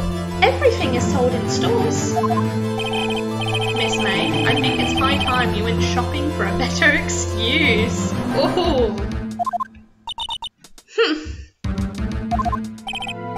Oh, excuse is not on sale today. Oh, he's throwing the shade. Oh, ho, ho, ho.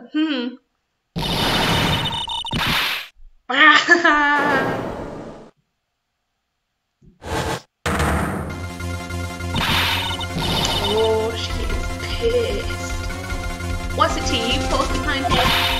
That stupid clock doesn't matter, okay? She did it, and she should die for it. Die.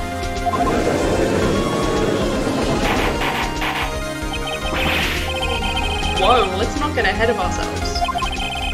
This is a court of law, and the witness will remain calm.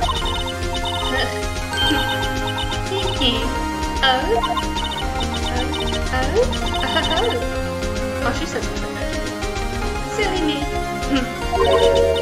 Did I, like, lose it? I guess I did. Me. Scary. Yeah, this girl's psycho. Miss May, let me ask. Tell me, how did you know the weapon was a clock? Oh dear. Does the defense have an opinion on this behavior? Okay, this is it. Yes, Your Honor. Allow me to explain how I see the truth of the matter. Oh, welcome back. I hope you have a tasty coffee. You held it, you had heard about it. Heard about it? Might held it. Held it would mean she could have killed them?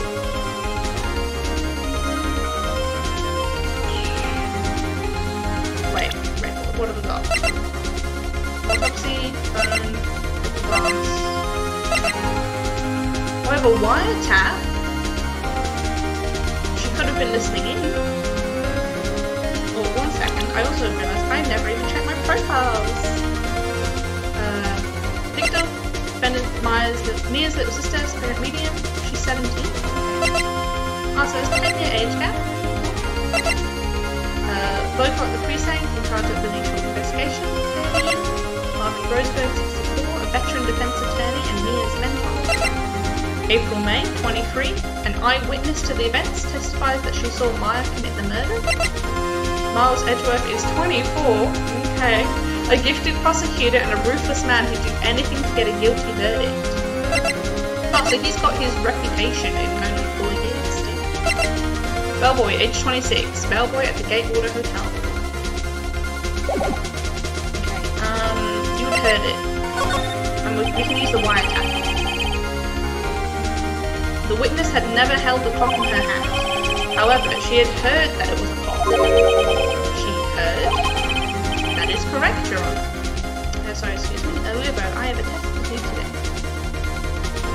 Oh, you have a test today? Yeah. You'll definitely need some coffee to keep you energized and ready to go for that one.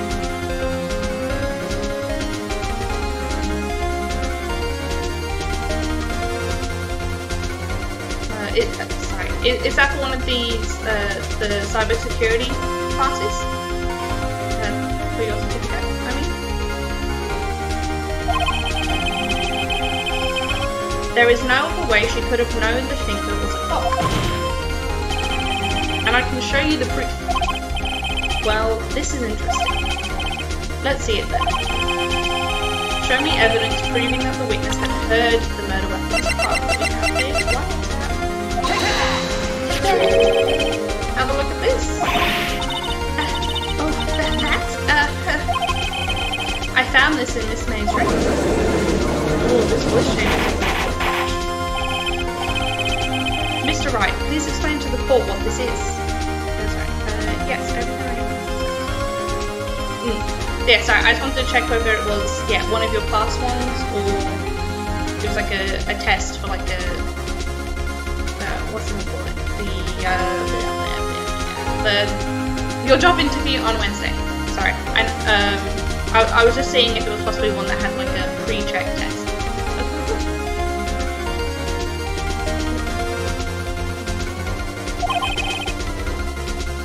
Miss April May, you were tapping the victims, Miss Mia's phone, were you not? Objection.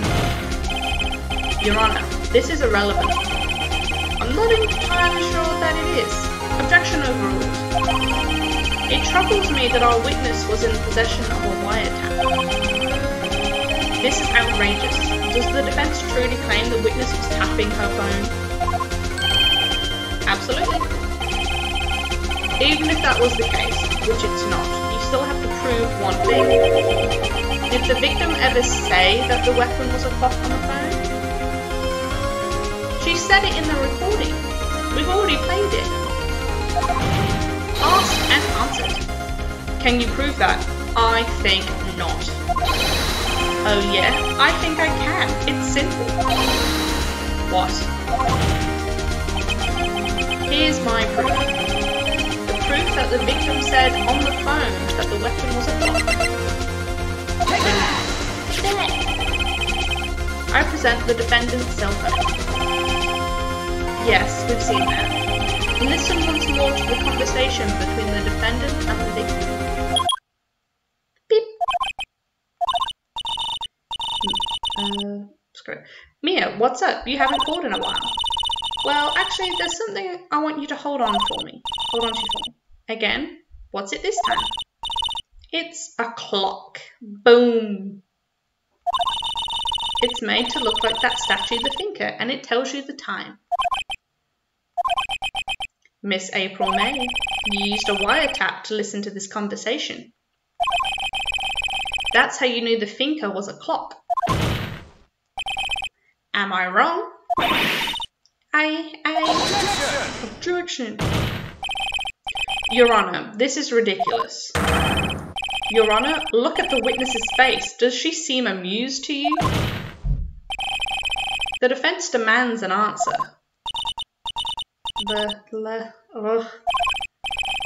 Witness, answer the question. Did you tap her phone?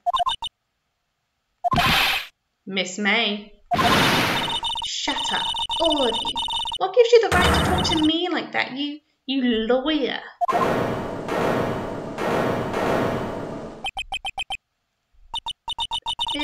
It's no fair. All of you ganging up on me like that? Oh, so I'm the bad girl, is that it? Is that it? Yeah, no. That did it. The court's seen the real Miss April May now. Now to deal the final blow. Yeah. Why the wiretap? No, you did it. You wiretapped her. Miss May. What is it, you little shrimp? Talk to me in that tone of voice, will you? You killed her, didn't you? That's not where I was going, but I'll take it.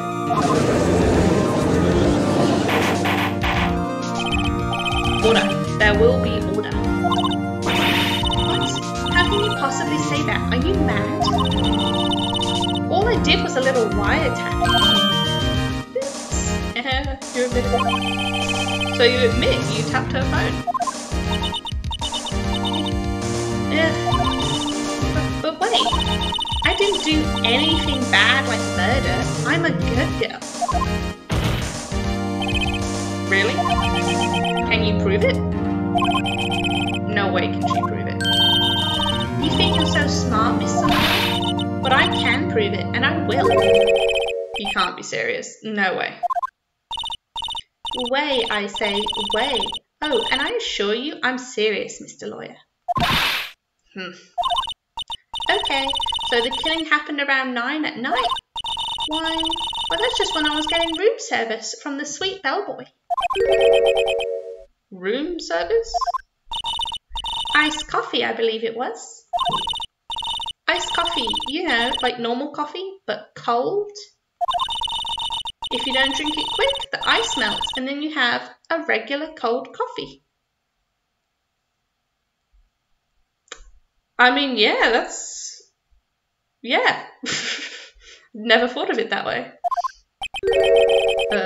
Iced coffee? Think I'm making this up? Ask the bellboy. Wink.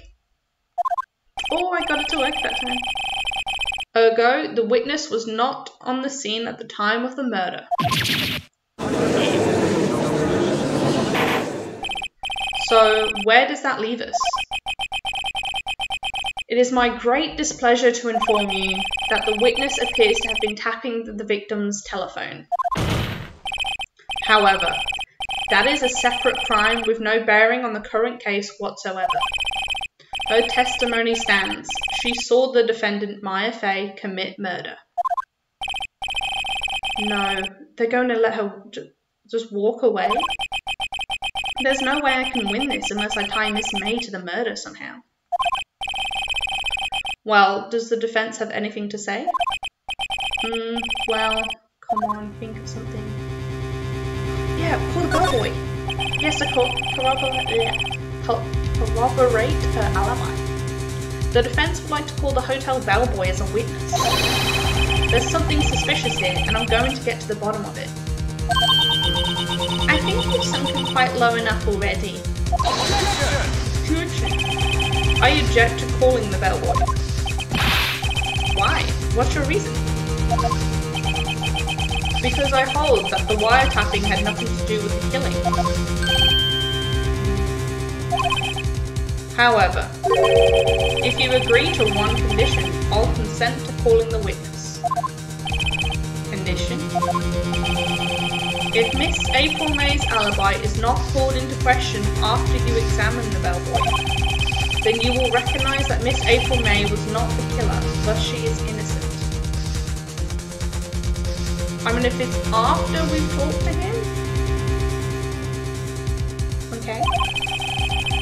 And thereby you must also accept the verdict of guilty for Miss Maya Fay. That is my condition. What? I'd better find something suspicious in the bellboy's testimony. Otherwise Maya will be declared guilty on the spot. What should I do? I'll accept it. We can find the cross-examination. We can do this. Alright, I've got nothing to lose except for, well, everything. Sorry, taking a quiz. Yeah, no stress. Focus on your quiz. Good luck. I hope it all goes well. Understood. I accept your condition. Cool. You fell right into my trap. Wait. Very well. The court calls the hotel bellboy to the stand.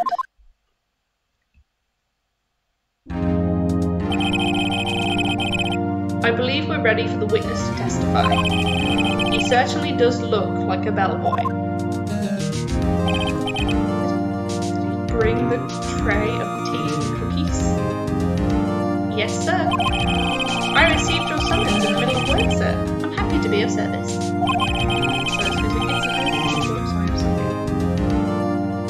Oh, okay.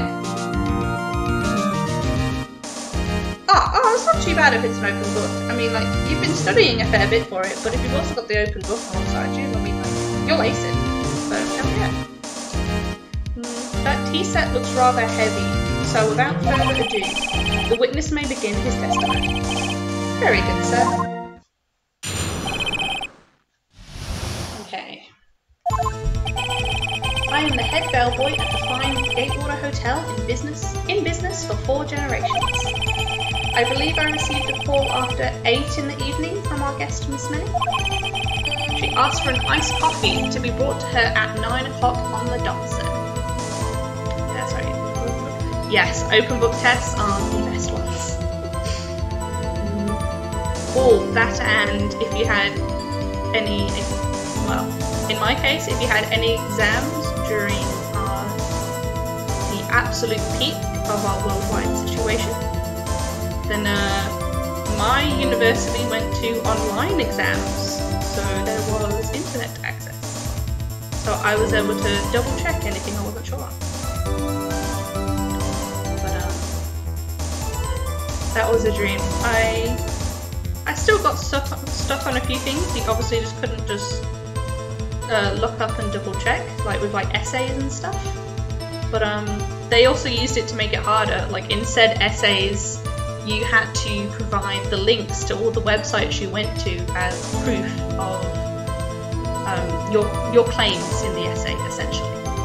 So it was essentially just doing a mini report in an exam under a time limit, and I hated it.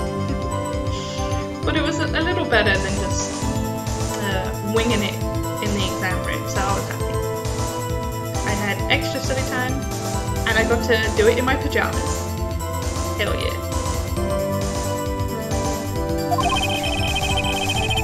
I brought it to her at precisely the requested time, of course. And I delivered the iced coffee to our guest, Miss May herself. I see. The defense may begin its cross-examination. Right, I'm ready, I hope. This is it. If I can't prove Miss May was involved with the murder now, Maya will be finished. Okay. I mean, it seemed pretty solid. What do I do? Head bellboy. Nothing to contradict there. Believe I received a call after 8 in the evening from our guest Miss May. She asked for iced coffee to be brought at 9 on the dot, and I brought it to her at precisely the requested time, of course. Maybe. And I delivered the iced coffee to our guest Miss May herself. Okay, this is the last one. I might press him on this. Because if it was like 10 minutes out, she could have had time to do the murder and get back in time for her iced coffee. Hold it! Precisely 9 then? Precisely, exactly, and most definitely, sir, 9 PM. How can you be so sure? Miss May was quite insistent that it be brought then. I mean, that doesn't tell you that you knew you delivered it on time, just when she wanted it. Oh, bellboy, tee. Like iced coffee at exactly 9? Something like that, sir. Therefore, I knocked on the door at the crack of 9, sir. Why would she be so particular about the time? And I delivered the iced coffee to our guest myself. So he would have seen. So he would have had to have seen her, or would he have just left it in her room? Hold it. You sure it was Miss April May herself? Absolutely, sir. Absolutely. Yes, sir. As in, so very absolutely, sir. It's an endearing mannerism of mine. How come you're so very certain? Well, when I brought the room service, the guest favoured me with an embrasser, sir? What is an embrasser? Embrasser? Is that French for embrace? It's French kiss, but not a French kiss, more of a peck on the cheek. Oh my lord. So excuse me, are they really arguing over iced coffee? Yeah, they're arguing on when this chick actually got her iced coffee. Yeah. Why would she have done that? I believe perhaps she was momentarily swayed by my prim demeanours. It was a moment I shall never ever forget, sir. Sounds pretty fishy to me. I think our Miss May was up to something and wanted the bellboy to remember her. Yep. Okay. It's no good. There's nothing there. Is that it? I mean... He never actually said how he knew that he delivered it at precisely 9 o'clock. Just that she wanted it then, so and that he remembered going then because of getting keys or embrasses. But yeah, he didn't say whether he saw a clock at all on the way. This. Finally, you understand. This bellboy has absolutely no reason to lie. Now, if you have any decency, you will end this rather tedious cross-examination here. It seems a bit tedious. The witness may leave the stand. I can't let this happen, can I? No! As soon as he leaves, you can't argue anymore. Well, wait. Please wait. Yes? Does the defense have something to add? One last question. Let me ask one last question. Objection. Your Honor, I must object. This charade of justice has gone on long enough. Now, Mr. Edgeworth. Alright, Mr. Wright, I'll give you one more question. That's all. Okay. This is really it now. This is my last chance. What do I ask him about? Checking room service bed making. Bed making was never a thing. Room service was pretty solid on that. I can ask her about checking. Screw it, checking. Tell me about checking. Tell me about when you checked in, Miss May. Checked in, Miss May. Oh, alright, very well, sir. My first thought was that she was beautiful.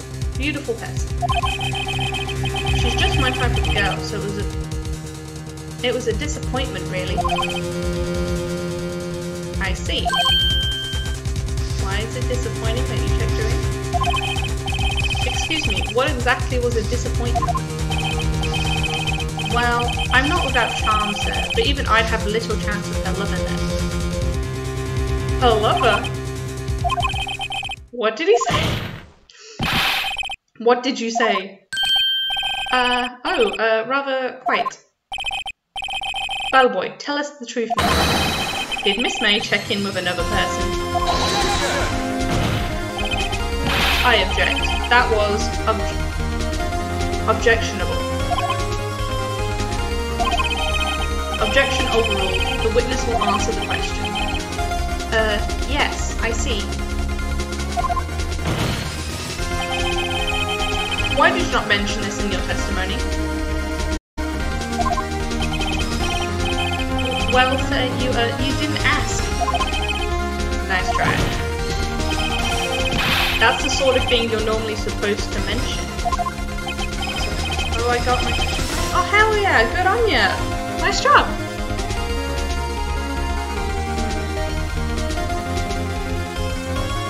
Oh, is it a type of test that tells you the answer? Yeah. It tells you what the answer is as soon as you put it in, or is it like at the end of? It was the good barista there, Mr. Edgeworth, Mr. Edgeworth is in cahoots with the crazy lady. He asked me not to mention it if I was specifically asked, if I wasn't specifically asked, sir. Oh, that's sketchy. Oh, that's sketchy. Oh, it is that type of one. Nice. Oof. You fool. Oh. I've done it. I've won. Miss April May checked into a trim room with a man. Correct? Yes, sir.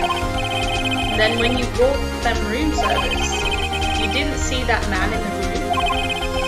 That's right, sir. Your Honor, we have just learned of another person involved who may have been the murderer. In light of this new fact, I hold that it's impossible to judge the defendant. Wouldn't you agree, Mr. Edgeworth? And who, Mr. Wright, who is this other person? Simple. It was the man with his name. The man who checked in with his name. Your Honor, as has been previously revealed, Miss April May was tapping the victim's phone. Yet Miss May herself has an alibi at the time of the murder. However, that does not clear the man that was with them. The bellboy saw no one else in the room at the time of the murder. My, what a convenient little setup, but it's too late. Too late. I suppose you'd like it if it was too late, wouldn't you? After all, it was you who hid the presence of the other man from this court. Oof. Upstart amateur. These accusations are ludicrous. Enough. The court acknowledges the defence's argument. I expect the prosecution and defense to look into this matter fully. Am I understood? Yes. Yes, Your Honour. That is all for today for the trial of Maya Fey. Court is adjourned.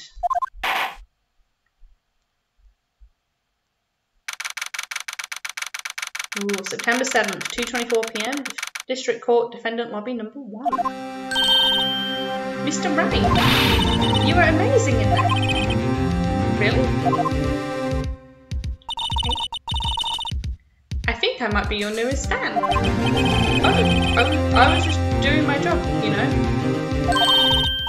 Then again, that other attorney was pretty cool too. You mean the one who's literally trying to get you thrown in jail? Okay. That face of his, with his eyes wide and trembling lips, it sent shivers up my spine. She got a crush. If you say so. So, what happens to me? Do I get to go home now? Well... No, I don't think so, not yet. I see. But I got a great lead in today's trial. A lead? That man with Miss May, he's the key. Oh, I get it. What happened to Miss May after that, anyway? I heard they arrested her. I guess she's learning her charms won't work everywhere. Hell yeah. She's probably at the detention centre now. I may have to go down there later. Anyway. This case is far from closed. Yes, sir. I'm going to find out more about this man. Do you think he was the one who... Maybe so. Sis. Don't worry, I'll find him by tomorrow, I promise. I'm counting on you. Is she going to the detention centre as well? I asked for a full record of April May's testimony. I thought it might come in handy during the trial tomorrow. But now that I have it, I'm not so sure. Most of her testimony was all lies. In fact, there's only one part that hasn't been stricken from the record. The victim dodged an attack, then ran to the right, but she was caught and struck. I don't know how much good this will do me now. Anyway, time to hit the pavement and do some investigating. Maya doesn't belong in that detention centre, and it's up to me to set her free. Okay, so she did go there as well. To be continued.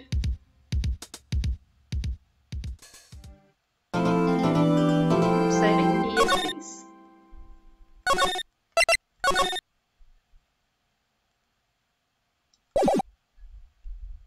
Oh, let me do a time check.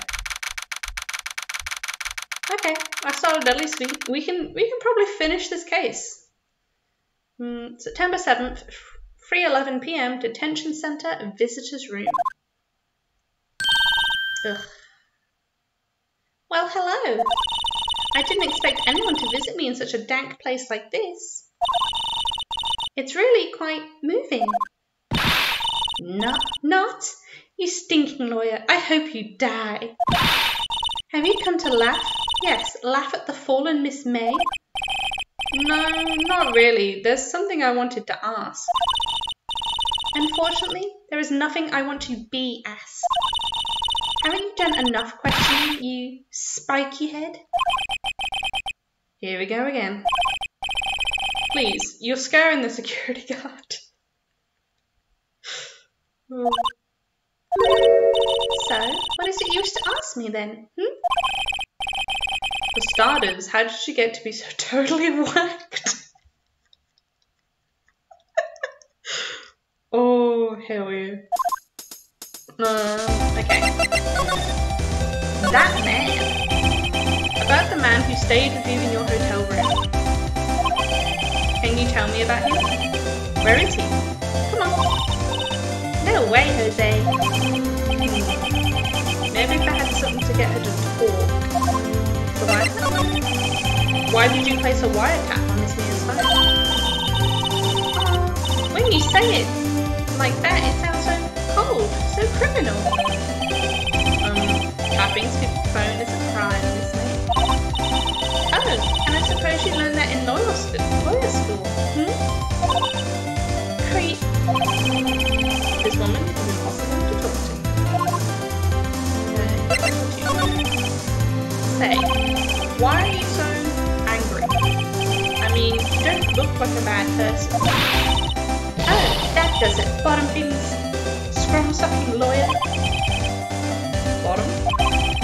I can't tell. Does she have a thing against lawyers or just against me? Okay, I'm guessing that's it. So I is twitching like crazy. Where do we go?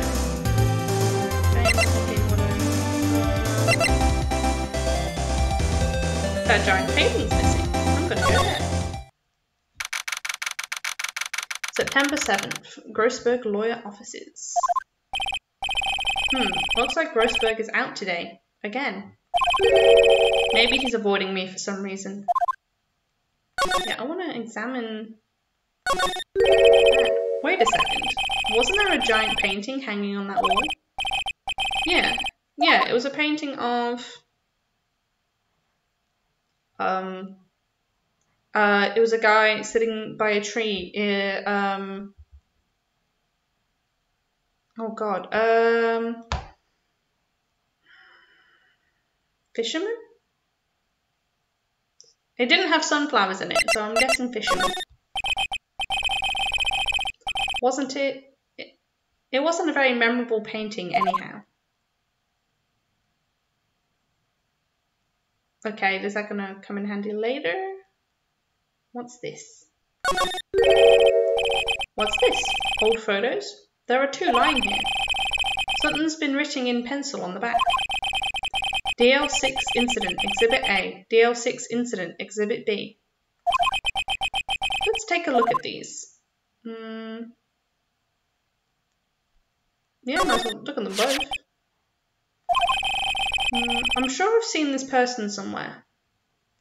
That makes one of us. Perhaps I'll borrow this photo. I'm sure no one will miss just one little photo. And it might be a valuable clue. I'll take it for now. Okay. What about... A photo lies on the desk. Oh, he looks a bit sus. Maybe I should switch it with the one I took.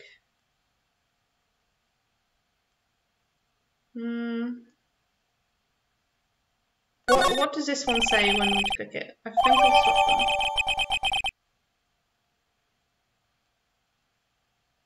It doesn't say anything different. He said he recognised the other one.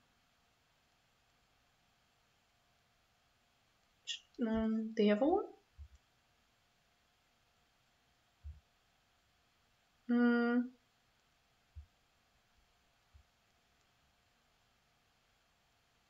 No, I'll take this one because we're looking for the man that Miss May was with. And that other one was female.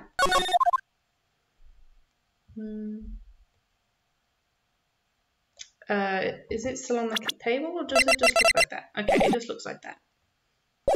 I'll go back to the hotel because the guy might be there. Sorry, excuse me. I'll get something down. Oh, you're submitting the question now. Oh, cool. The test or question, yeah. When will you find out how you went? Oh, look. Oh, hell yeah. Great job. You got an 80? Hell yeah. Awesome work, Lilybo. Well done. Congrats. See, you aced it.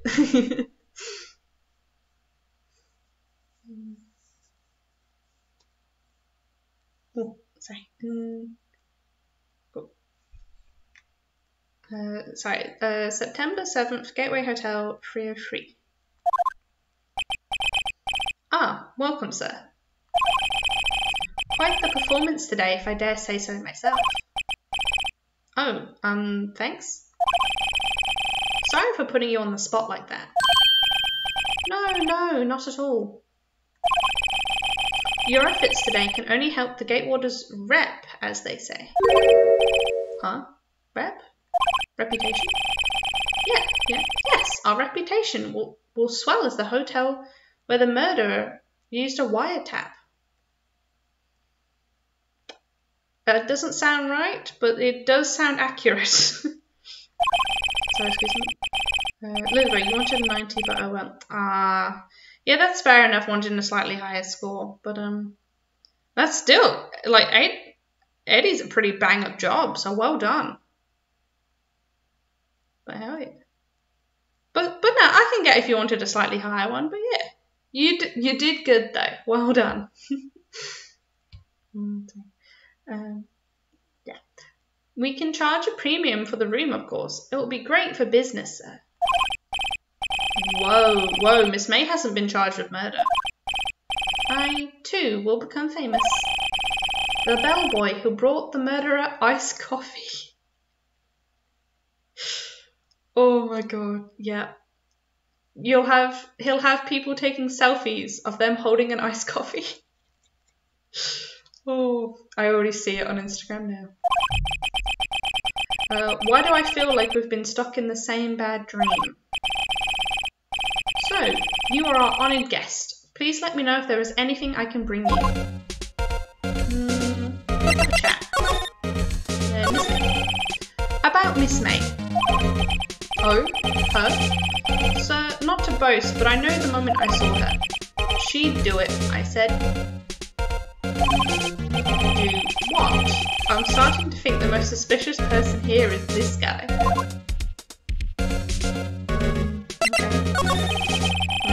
I wanted to ask you about the man who was with Miss May. Ah, yes. He struck me as a real lady killer, if you'll pardon the expression. I know it from the moment I saw him, sir.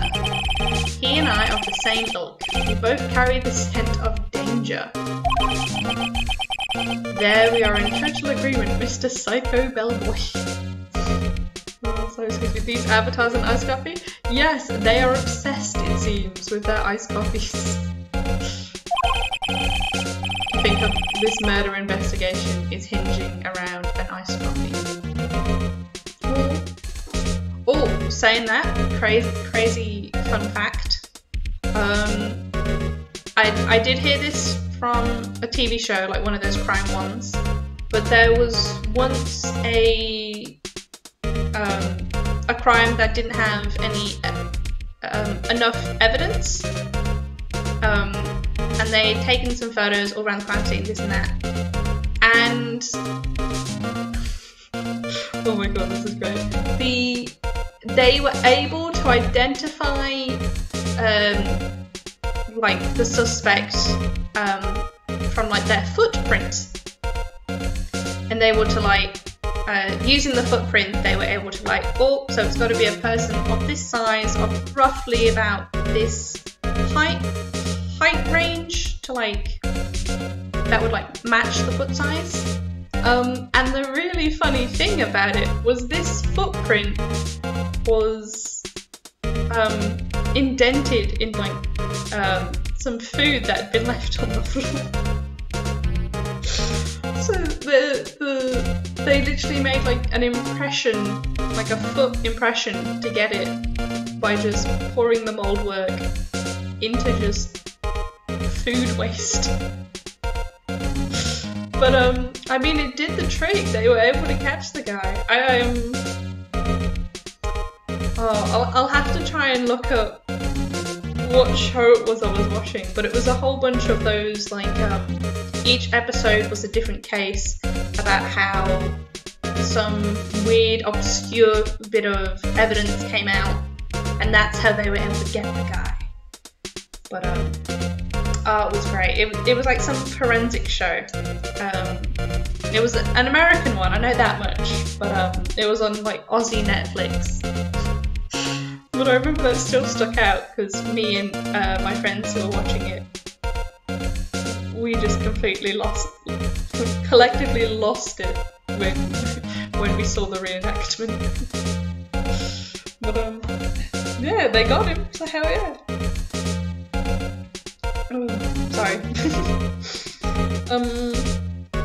Bellboy, if you had a photo of that man, I'm quite sure I could identify him.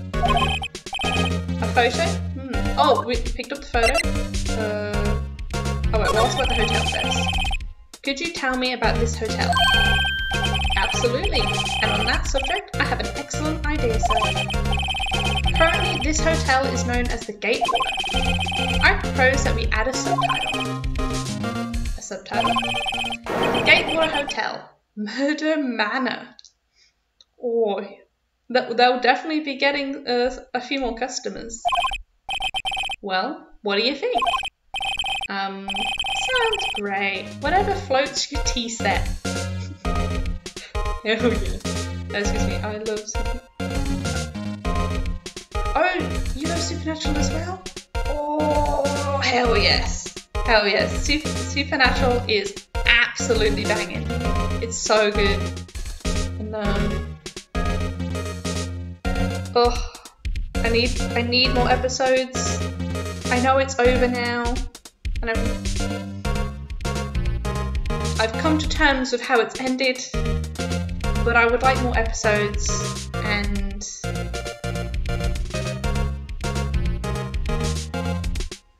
I am undecided on my opinion of the prequel series they are making. My sister will be watching it before me, and based on her review, as if I will be. Or I might just rewatch Supernatural to the ends of the earth. Sorry, excuse me. Yeah, okay, let's get our photo out.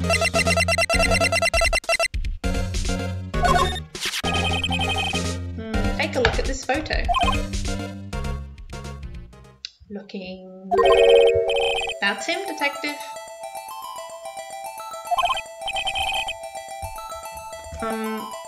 I'm the lawyer. Oh, I know that.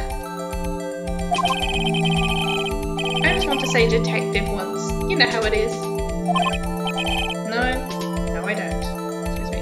They are making a prequel? Yes. The CW released a trailer like this last 2 weeks. Yeah, it's a prequel around John and Mary, their mum and dad, and like how they met and everything.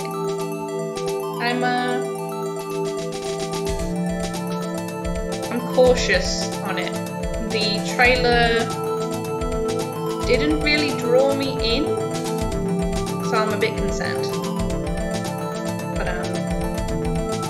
yeah, we'll see how it goes. Like, hopefully it's great, because Dean, Jensen Ackles, him and his wife Danielle, I don't know her last name, I'm afraid, but yeah, they did the whole premise for it and got it going and everything. So yeah, I'll be intrigued to see how it goes.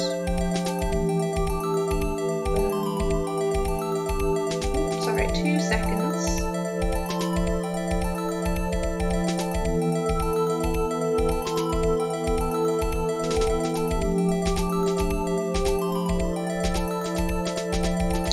Sorry, I just found the show I mentioned earlier about finding the foot impression in some food. It's called Forensic Files. Forensic Files. Sorry, this is bringing memories of just sitting up my whole house, just sitting in front of the TV, just watching, just marathoning entire seasons. Oh, it was so much fun.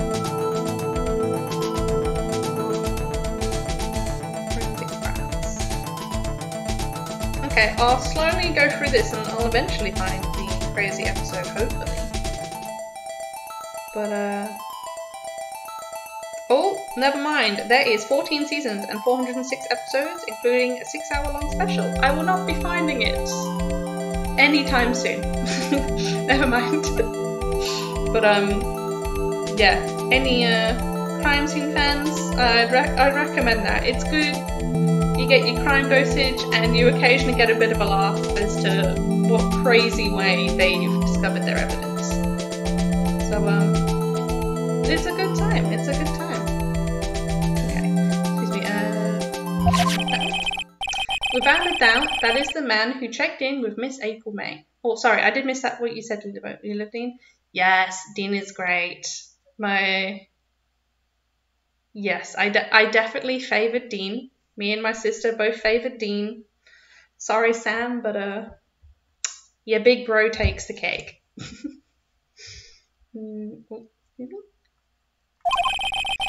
How about I write affidavit swearing that it's him? I might be pronouncing that wrong, so I don't know what that is. Affidavit? This guy is way too excited about this. Yeah, he can write it. Well, sure, why not? I mean, it's not gonna hurt. Yes, I've always wanted to write an affidavit, sir. From henceforth, I will be known as the bellboy who swore the affidavit. Just hurry up and write it. Describes the man who stayed at the hotel. Cool, cool, cool. Not even Miss May can play dumb to this. Cool, cool, cool. Okay, let's... Oh yeah, let's go to Miss May and have her check it out. You again? Can't you take a hint and stay gone? Hey, the only reason I'm back here is because you won't talk to me.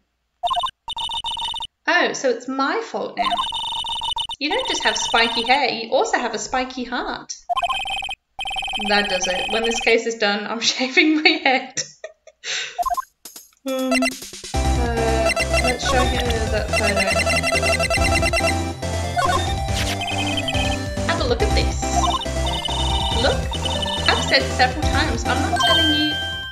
Oh, she knows him. Where did you... Aha, a reaction. This is him, isn't it? What? Who? When? Why? It is him. This is the man who stayed in your hotel room the night of the murder. No, that's not right. Nice try, Miss Cooperative. Do you have proof that was him? Yeah, proof. Show me the proof. I'm so close. Boom! Bellboy's affidavit. Could you have a look at this? What's that? The bellboy's affidavit. It tells us everything he saw. Such as the man you checked in with. Who was most definitely this guy. Now I'm getting somewhere. Ease her fears? Hell no. This is it. All or nothing. Time for a little bluff. No use playing dumb, if indeed that's an act. Ooh, I didn't catch that shade until after I said it. Damn. If you don't talk, I'm taking this info to the press. What? Even though he should have been witness to the murder, your little friend was missing. I'm sure the press would have a field day with his reputation. Fine, I'll talk. You win, lawyer. Yes! Man, that felt good. It's great to be alive. Why are you pumping your fists in the air? Can't believe you did that, but okay. Now, tell me about the man you were with. That man? He's my boss. Red Wright, the president of the information gathering conglomerate Blue Corp. Red Wright. Information gathering. Well, I suppose you could call it a detective agency. So this is the man that was with you the night of the murder. I'm scared to talk. I don't want to end up like her. That's a change of pace. It's okay, I'll just ask Mr. White himself. Can you tell me where Blue Corp is located?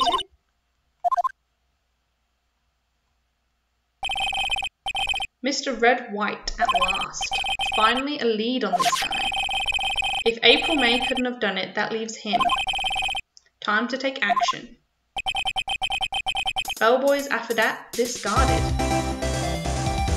Okay, we don't need it anymore. head to Blue Corp.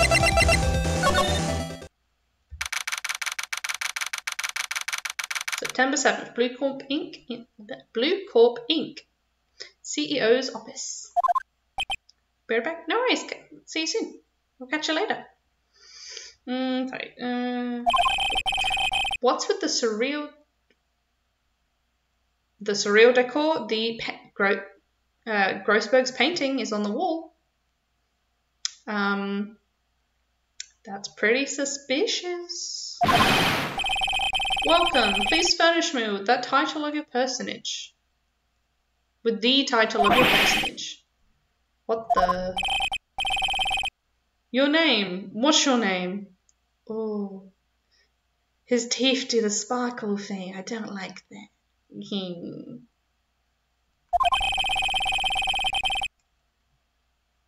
I was just inquirably asking the title that you go by. Wright. Venus Wrights. Inquirably? Mr. Wright, is it? Right, I see.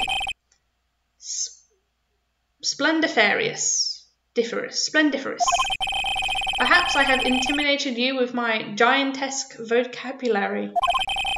What is this guy's problem? I'm Red White, CEO of Blue Corp. You know, corporate expansion official. I thought it was Chief Executive Officer. Guess I'm wrong.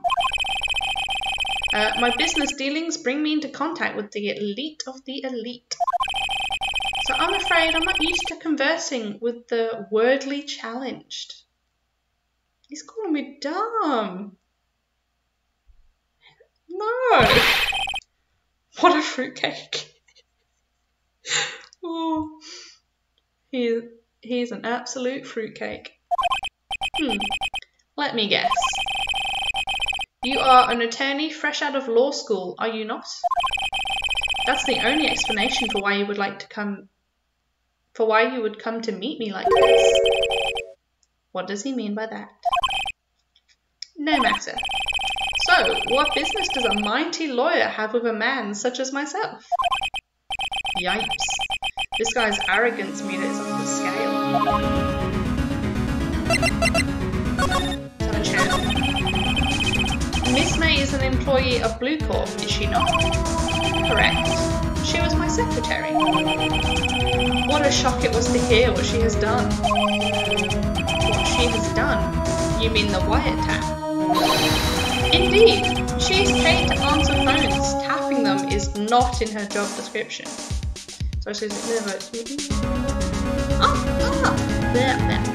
Sorry, you were emailing a friend about your grade. Oh, no worries, no stress. I'm sure they'll be happy to hear how well you went, so that's good. She does gather information for us as part of her duties. But I assure you, we do not condone illegal methods. It is ineffable that she would do that. It sounds like he's trying to turn Miss May into a scapegoat. On the night of the murder, were you in April May's hotel room? You can say, I seldom pay attention to the mundane details such as time and place. My motto is, don't worry, be happy. Still, Mr. Wright, the hotel bellboy has stated on the record that he does not remember you very clearly. That he does remember you very clearly. No matter, the bellboy can say what he pleases. I still won't talk to you. If you want me to speak, put me on the witness stand. I will. Although I doubt you'd be capable of doing that. He raises a good question. Actually, why didn't the prosecution call him as a witness? He should have seen the same thing as April May. Ho ho ho. The police, the courts.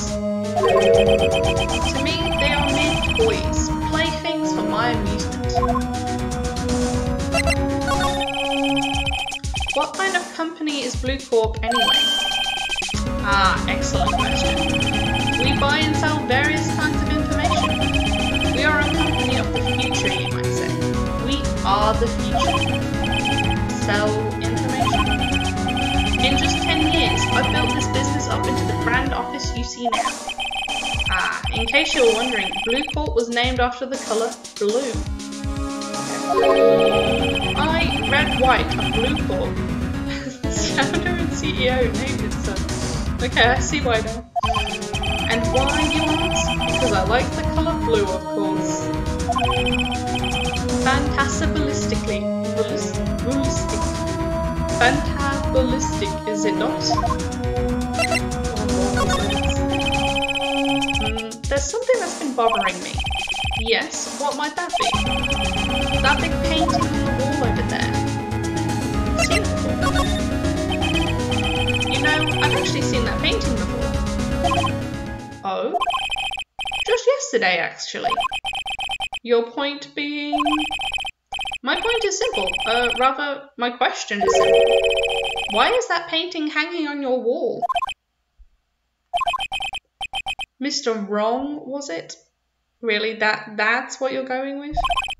Right. It appears you do not fully grasp your position here.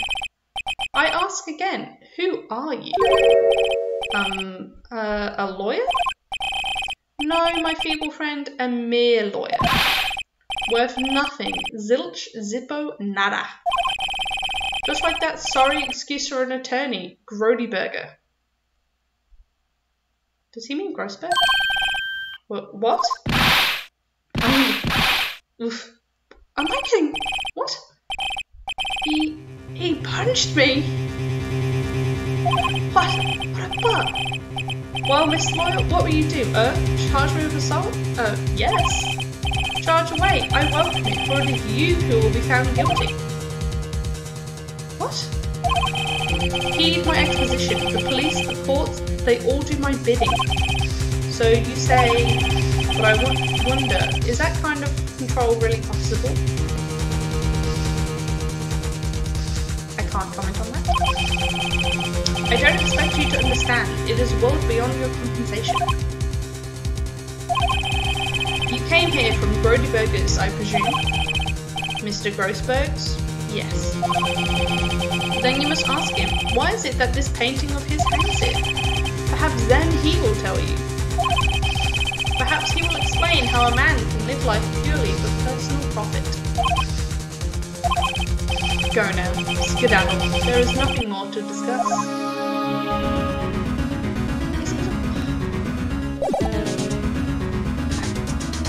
This man is absolutely wild. Let's go talk to Grossberg. Oh, he's here. I don't think he's noticed me standing here. Maybe I should clear my throat? Jumping Jehoshaphat's.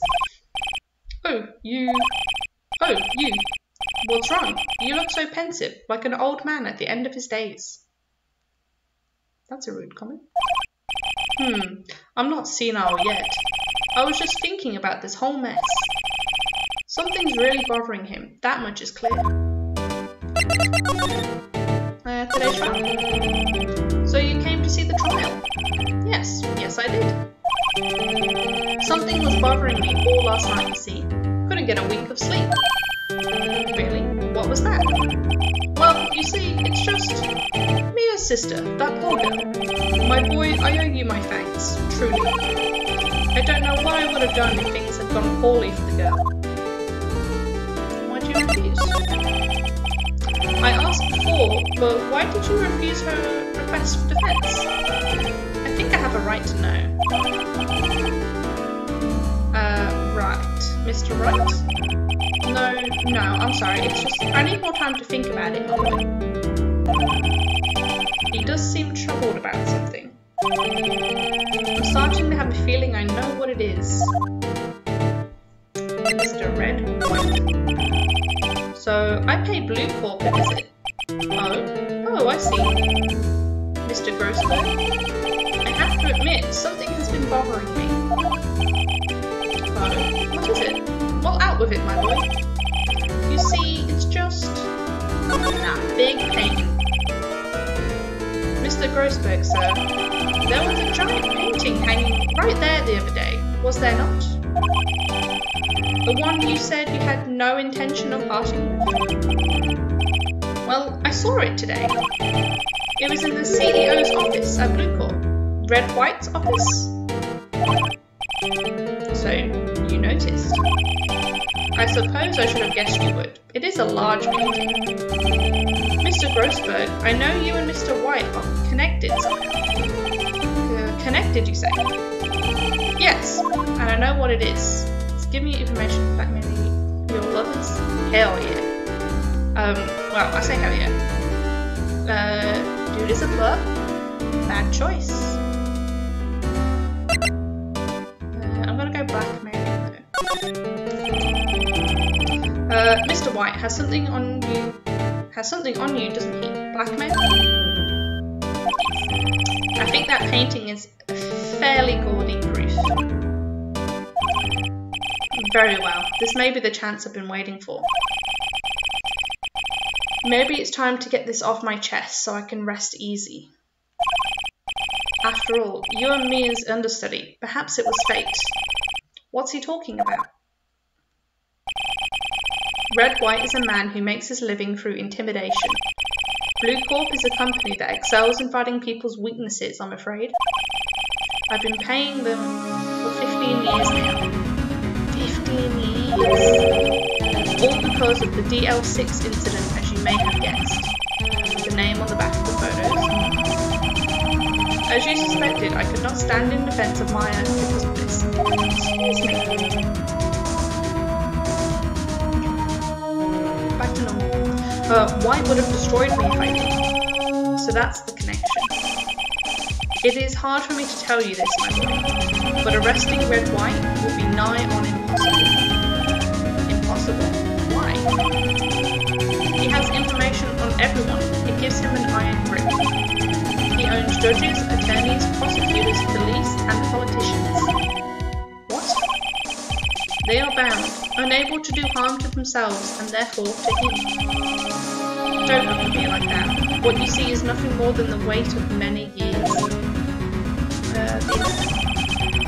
What is the DL6 incident? DL6 is nothing more than the sorting code that police gave the case. It was 15 years ago now. I received a request from a medium, a spirit medium. Oh, so it's Miramai's mum. A medium. Her name was Misty Faye. Faye? Indeed, she was Mia's mum. She had been investigating a murder at the request of the police, and she failed. As a result, the police called her a fraud. This is what Maya was talking about the other day. I did all I could for her, and in the end, cleared her of wrongdoing. That murder case, however, remains unsolved to this day. That case is the DL6 incident. Okay, was the blackmail involved? But why you were blackmailed over this? Sorry, Lil, I missed that. Okay, this recruiter needs to get back to me. It's 10.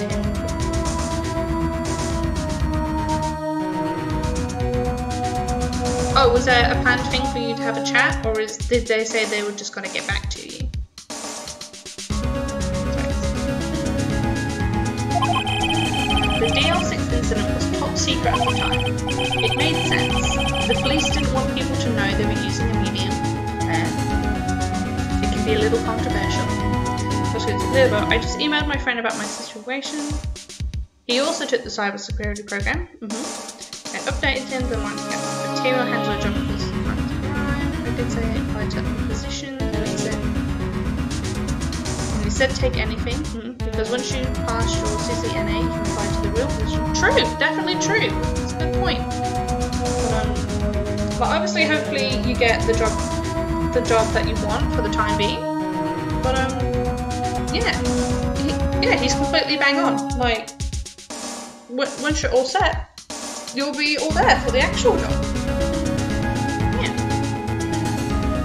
Wise guy, your friend.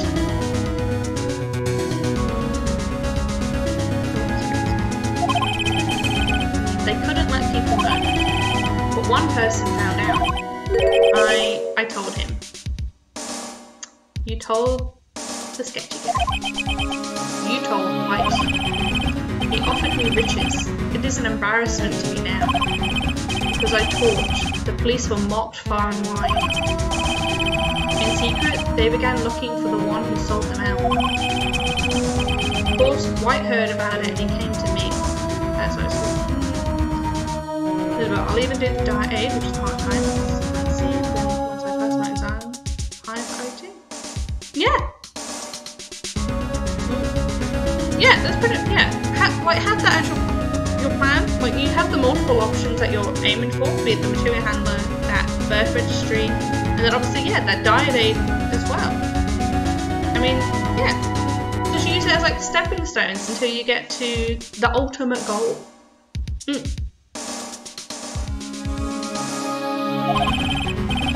So we said anything in healthcare is great for someone. Oh, I mean, fair enough. He'd definitely know on that type of thing. I admit, I'm not too sure. So yeah, definitely go with his advice on that one. It's like he'll obviously know what he's talking about because he's already there. Yeah. Sorry, excuse me. Only this time the offer was blackmail. I see. Wright controls the law of this country as he sees fit. Yet if you would still challenge him, have a close look at Mia's office. Mia's office? She followed his every move for years. She may have recorded something of what she found. Okay, we'll go check the office out.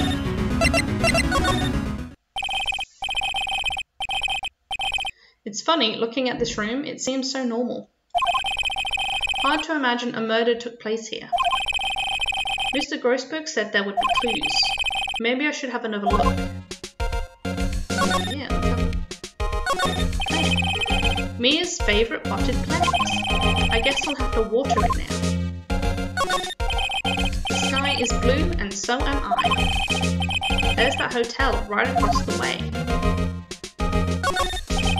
An old movie poster. Apparently this was the first movie that made Mia cry when she saw it. I'll have to check it out one of these days. All the cases the chief ever worked on are filed here. They're in alphabetical order. Let's take a look. Which file should we look at?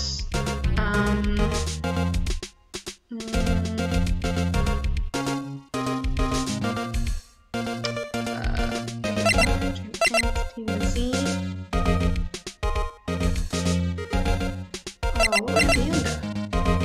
Court record. Here's autopsy. DL6 incident. So it'd be under maybe D. Could be under red white.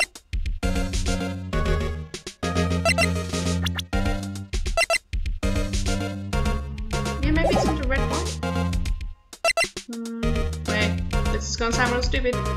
A, B, C, D, E, F, G, H, I, J, K, L, M, N, O, P, R is before S. Sorry, you put a message through. Plus it's right down the street. He also said that the birth certificate registry job would be great for your resume. Because I'm dealing with sensitive information. Most definitely. Like, that would definitely look good on your resume. Because, yeah, well you'll be, yeah. You've got the whole security portion of cybersecurity. There'll be plenty of sensitive information, so you'll be able to show that you already handle that sort of stuff. So yeah. Let's see, J through S. Nothing much in here. Maybe I'll just skim some of this. Yeah, skim it. Well, no harm in flicking through a bit, I guess. The biggest parts here end in S. Suicide. Ooh. She has a collection of suicide reports. There's politicians, policemen. There's writing on most of these in paper, in pencil. White. This is Mia's handwriting. Wait, I get it. Mia thought he was involved in these suicides. White drove them all to... I can use these newspaper clippings.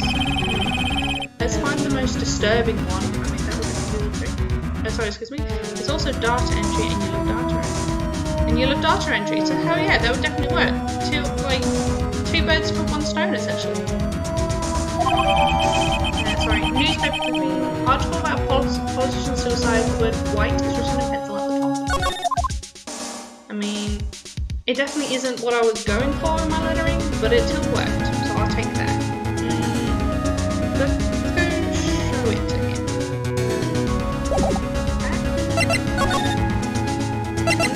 Be this again. Well, aren't you persistent? Hell yes I am. Sorry, but there's something I have to ask you. Mr. Lawyer, I really hate having to repeat myself, but it seems the message has not yet penetrated your thick skull. Stop bothering me.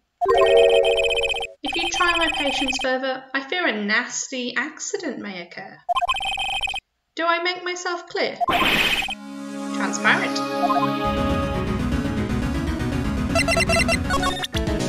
Newspaper. This is the only clue that Mia left me. I'd better make this one count. Mr. White, see this? It's an article describing the suicide of a politician. He was embezzling secret government funds. Then one day, word got leaked to the press. The very next day, he took his own life. And this concerns me how? I found this article in Mia's office. Miss Mia? She had a file filled with articles like this. Every one of them was labelled with a single word. White. Mr. White, I know what you did to this politician. You blackmailed. You were blackmailed. Blackmail? Not just him either. You were threatening and coercing hundreds of others. You were involved in all the suicide cases that Mia investigated. This company is built on blackmail. I'm right, aren't I? What a bizarre accusation. Mr. Wrong, what is it that you should be doing now? Investigating me? No, I think not. You should be searching for the one who killed Miss Mia. Secretary's office, hello? Mr. Wrong will be leaving now. Yes, sir. I'll send someone right away. Wait a second. Mr. White. You're wrong. You call me by the wrong name. You're wrong, Mr. Wright. Excuse me? What I should be doing now is going after you. Just what are you insinuating? Mia was onto you. She was keeping tabs. For this reason, you had April May tapping her phone. Then, Mia was murdered and all the documents about you mysteriously disappeared. So the culprit would be... Even a child could work it out, Mr. White. You did it. Beep. Secretary's office. We won't be needing an escort for Mr. Wrong. Instead, please connect me to the public prosecutor's office. Of course, sir. One moment, please. White, is that you? What are you doing calling me at a time like this? Hello, Chief Prosecutor. I've changed my mind. I want to testify tomorrow. What's this about? The Mia Fey case. I witnessed the murder, you see. And thus, as a very important witness, I would like to testify. What? Why now? I thought you said you didn't want to go to court. Quietude. I told you I changed my mind, didn't I? Oh, and one other thing. Send the police over here right away. The man is standing right in front of me. He looks dazed, but could be violent. What a fuck? He's trying to frame me now. What? What man? Are you even listening? The executioner, the hatchet man, the liquidator, the killer man. What? Mr. White, this isn't another one of those... Oh, so the Chief Prosecutor's definitely in on the take. Chief Prosecutor, I do not believe you are in a position to freely offer your opinions to me, correct? I'm telling you to send the police now. Beep. Did I not tell you, Mr. Wright? You are a mere lawyer. As with Miss Mia. How dare you? You're trying to frame me.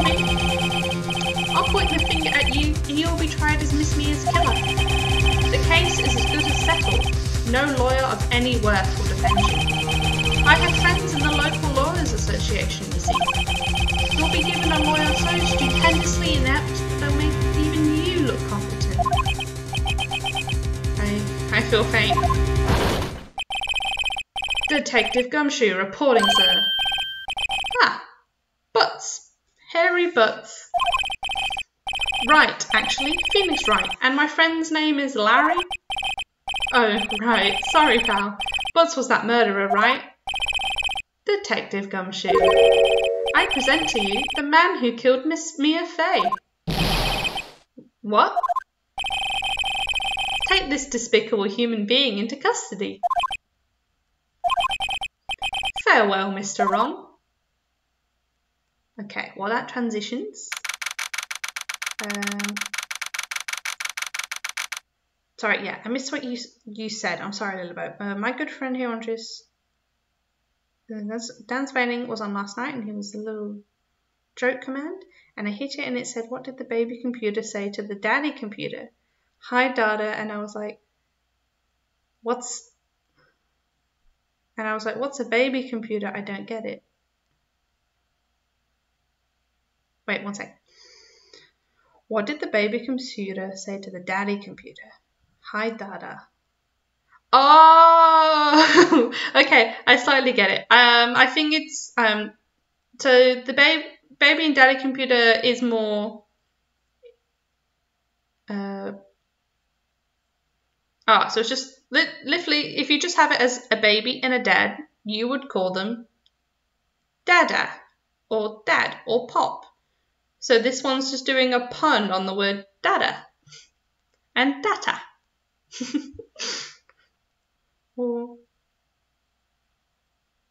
Oh, wait. So I know it is data. In America, is it pronounced data? Is that why it's a bit different?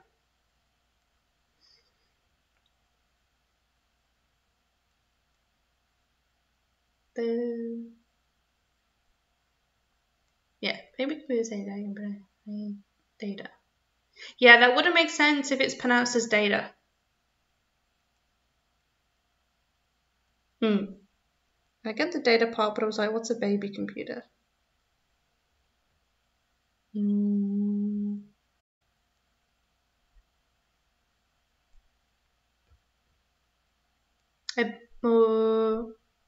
I guess for a baby computer, all I can think of is like, you know, those the little fake laptops you can get for little baby, like infants and like toddlers.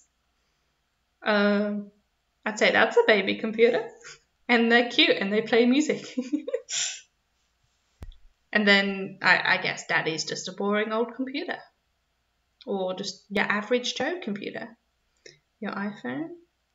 I mean, technically, yeah, like with the iPhone specs these days, they pretty much are just mini computers or baby computers. So yeah, that makes sense.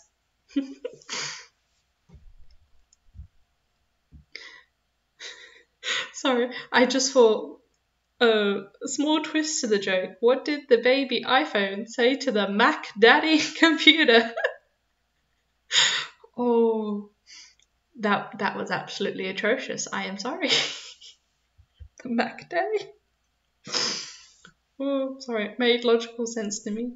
I mean, yeah, it definitely does work, but yeah. Sorry, I'm gonna wake up at like 3 a.m. and just be like, Mac Daddy. Oh, I have issues. Sorry. September 8th, 3:37 p.m. Detention Center Visitors Room. She's like, it's a joke. I'm like, you know, get the jokes with sarcasm. Oh yeah, that's fair enough. But yeah, the Mac Daddy computer.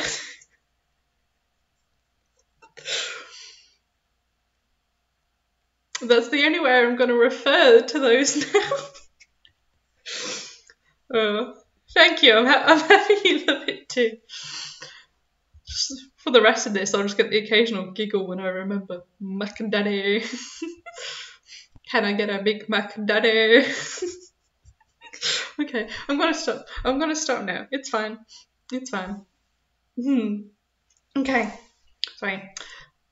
I can't believe it's only been a day since the first trial. My trial begins tomorrow. White's going to set a trap for me. And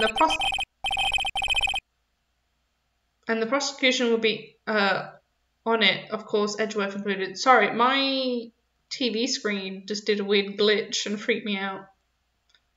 I think it's not happy with my joke. Okay, it seems to be fine now, sorry.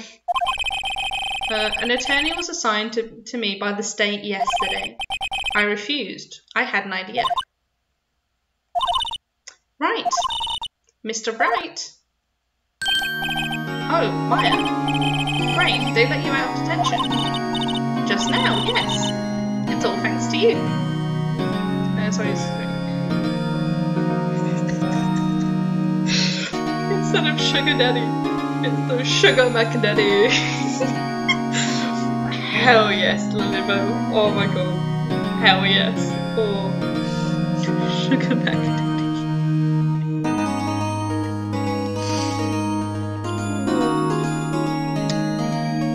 Hell yeah.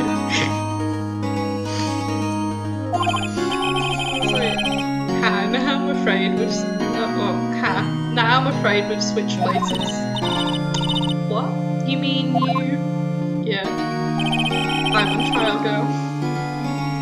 I explained what happened to Maya. I don't believe it. How many people does that man need to destroy before he's satisfied? My mother. My sister. And now you?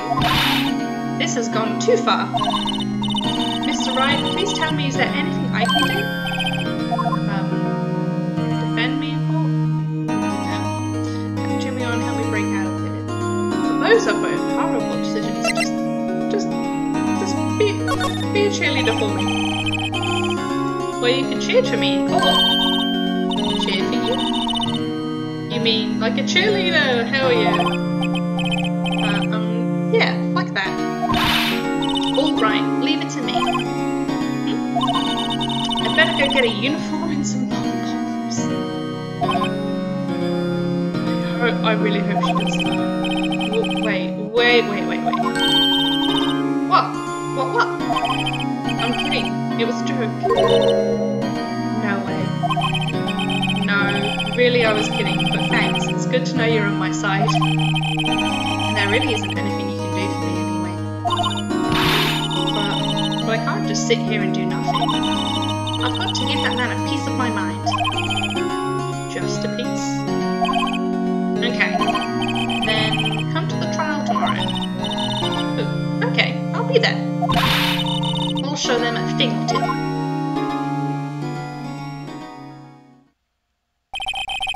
Times may change, yet with crime, it's the same old story.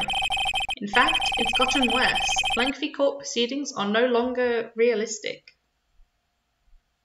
I mean, wait, it's gotten worse. Lengthy court proceedings are no longer realistic. That's not true. They can last for months and sometimes years.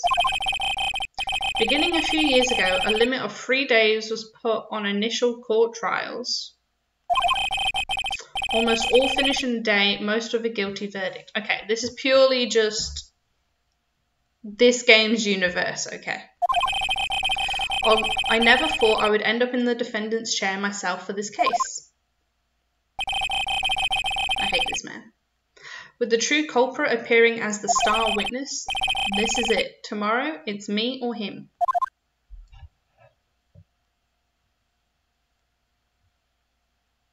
Okay, we got this. Saving, please. Okay, let's start our trial. Let's start our final trial. Guess it'd be final if we lose, because we won't be doing it no more. September 9th, 9:52 AM, District Court, Defendant Lobby number 1. Well, I guess this is it. Yeah, one way or another, this case gets decided today. Ah, for Felix, look! Edgeworth. Prosecutor Edgeworth. I received a call from the Chief Prosecutor's office yesterday. I was told that whatever Mr. White says today, it will be the absolute truth. No matter how you try to attack his testimony, if I raise an objection, I have it on good faith the judge will listen to me. What? Does White have the judge in his pocket too? Wait, why is he telling me this? Why is he warning me? So you're saying I'm going to be guilty. End of story. I will do anything to get my verdict, Mr. Wright. Anything. Why? Why? How can you torment an innocent person like this? Innocent? How can we know that? The guilty will always lie to avoid being found out. There's no way to tell who is guilty and who is innocent. All that I can hope to do is get every defendant declared guilty. So I make that my policy. Edgeworth? You've changed. Phoenix? You know him? Don't expect any special treatment, Phoenix, right? Phoenix? Well, court will be starting soon. What? But wait, your defense attorney isn't even here yet. They're not. I'll be defending myself. What? Okay, let's do this. Sorry, excuse me. Excuse me. Sorry, I read your previous comment first again, so I just got that sugar McDaddy. Sorry, should I make mac and cheese for lunch? Hell yeah. Mac and cheese all the way, baby. Like, but I do have to ask, a homemade one or you go in that craft one? Because both are on point for very different reasons, but hell yeah to either option. Excuse me, September 9th, 10 AM, District Court, courtroom number 1.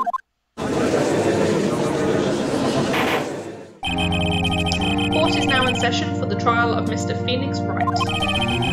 The prosecution is ready, Your Honour. The defence is ready, Your Honour. Mr. Wright, are you sure you're up to doing this? Yes, Your Honour. I will be defending myself. Understood. Oh, excuse me. Okay, I'm back. Very well, Mr. Edgeworth. Your opening statement, please. As the details of the event are already quite clear to the court, today we will hear the testimony of a witness to the defendant's crime. See, the prosecution may call its witness. Sorry, excuse me. It's not craft or homemade, it is boxed bread. Oh, you had peas to mac and cheese? I haven't tried that, but that doesn't sound too bad, honestly.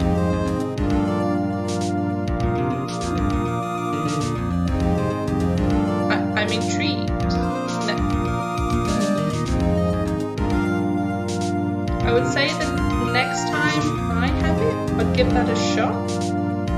But I don't know how I can get mac and cheese where I am. Be it a box version or literally the ingredients for it.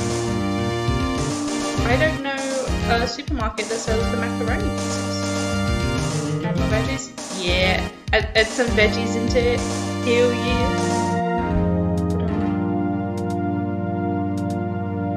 I mean, if I tried it, I might have to do like the 2-hour trip to Costco. I could do that. I mean, it's either boxed or packaged. It's not frozen, so that could last on the train. Maybe. I'll think about it. It might only happen if I need to go to Costco, because I admit I will not be making a 2-hour trip just for mac and cheese. not feasible. Sorry, excuse me. That went far too smoothly. Why didn't the judge ask Edgeworth why his witness didn't testify before? It's like he already knows why. If anyone's going to raise an objection about this, I suppose it's me. Yes, raise an objection. Mr. Edgeworth, you owe an explanation to the court. Why did this witness testify in the trial against Miss Maya Fay?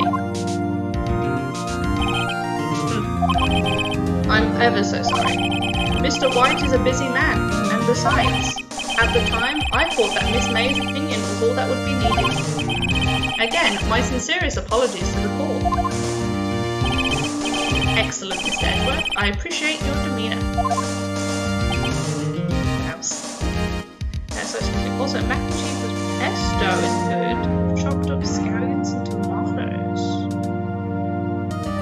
That's essentially turning into a whole pasta bake. That sounds pretty dope.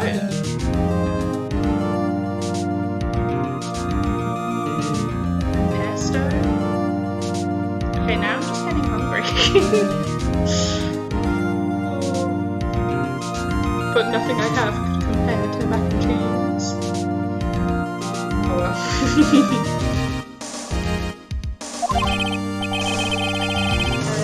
Right, he gets to show off and I get nowhere.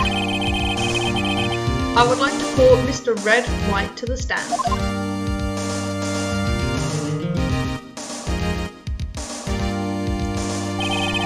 Please state your full name. You wish to know the title of my personage?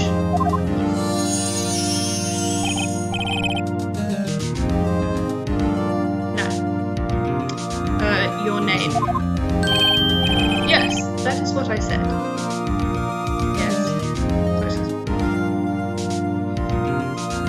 Crumbs of feta.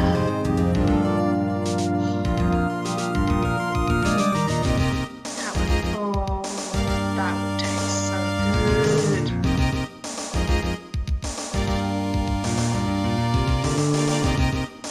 I'm just imagining how that tastes now.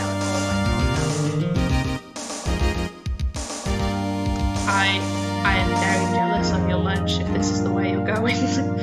Ooh. You're making like a mac and cheese like gourmet style, honey. Oh. Feta cheese. Oh, yeah, from the gods, that stuff.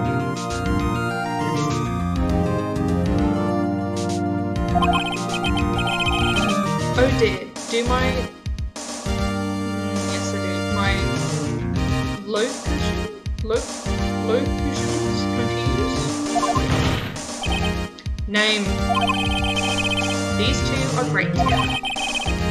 My name is Red White, but my friends call me Blanco Nino.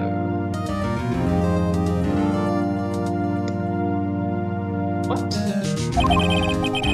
I am the CEO, or to use a more common term, the president of Blue Court. Did you know the victim, Miss Mia Fay? That would be a negatory. No, I did not. You were at the Gatewater Hotel the night of the murder? Correct. And you witnessed the murder from there? Why tell you what you already know? Very well, Mr. Wright, you may begin your testimony.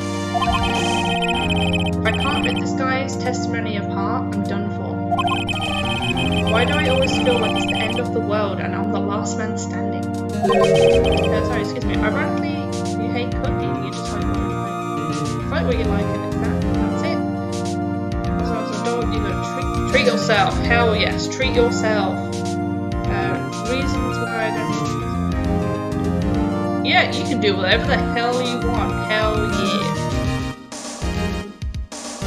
But I get that. I mean, you don't have to enjoy cooking, but you can still make some bomb ass meals by the sound of it. Like, cool. Yeah. Yes, I like your cooking skills at this making some good combinations.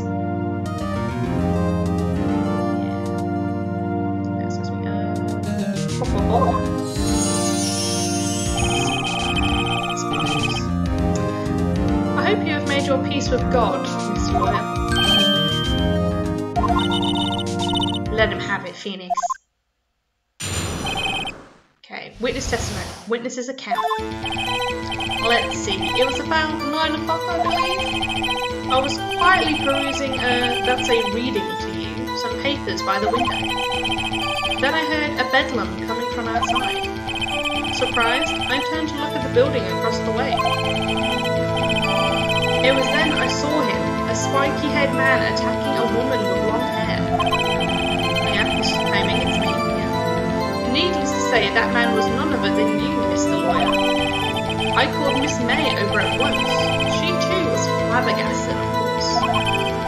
The victim, she ran away, but you gave chase. Finally, there was a terrible impaction. Then it was all over.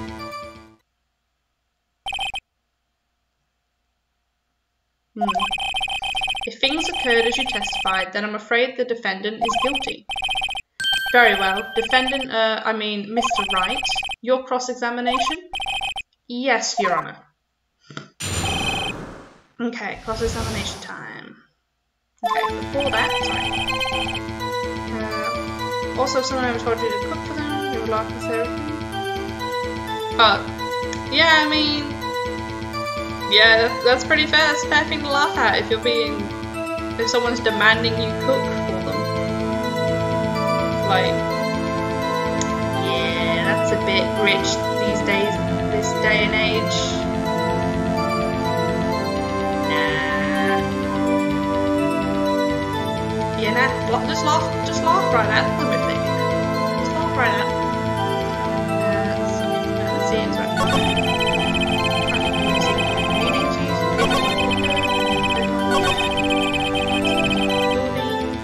Before I do this, what have we got?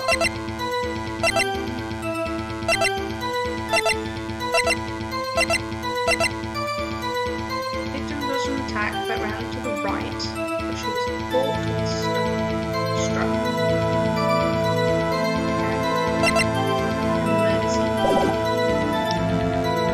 Across the way, Sarah saw him spiking a man attacking a woman with hair. Need to say that man was none other than the lawyer. Victim, she ran away but you gave chase. Apparently there was a terrible impact.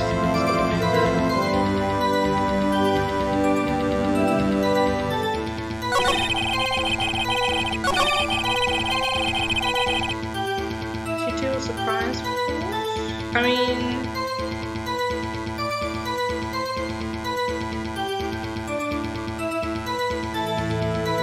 Obviously it's a lie.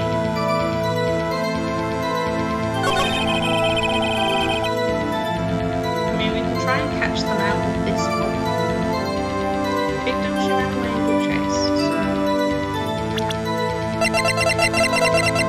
Miss May said you went to the right, and then she was caught and struck. But, let's see if that works. Ah, welcome back, Lily. Can you be a little more detailed about that? I think it's worth knowing exactly what happened. Of course, comprende. I understand. The victim was attacked by you and ran to the left. You gave chase and struck her down. Are you sure?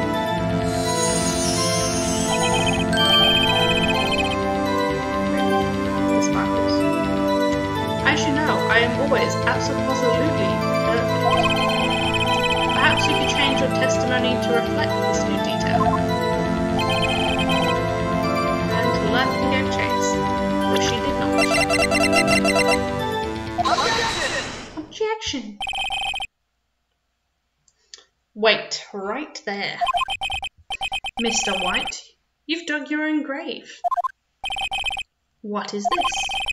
You said the victim ran to the left, but that directly contradicts Miss May's testimony. clearly stated that the victim ran right. Oh, it is simple. You must have misheard her. I think not. Look at the floor plans. The killer was here, and the victim here. If the victim ran to the left as you claim she did, she would have been running directly away from the door. She would have been running into a dead end. Don't you find that odd? Her face? Very strange. I did see her run to the left, I did. Phoenix, look at his face. I don't think he's lying about this one. True.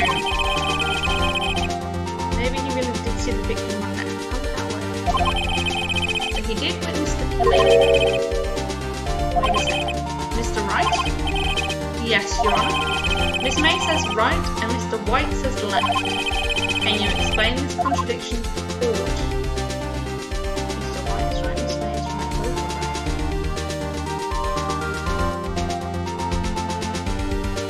Well, how could he be definitely telling the truth? Predict.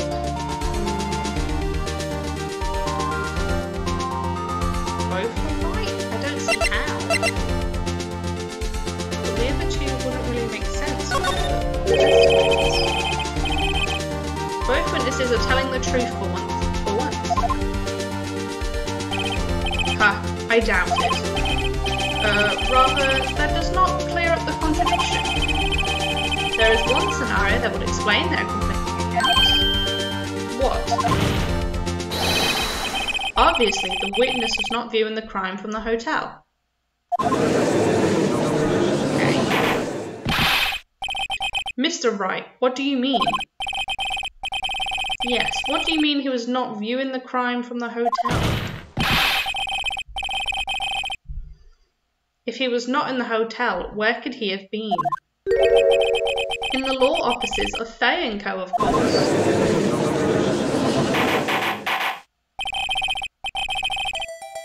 More specifically, he was standing here.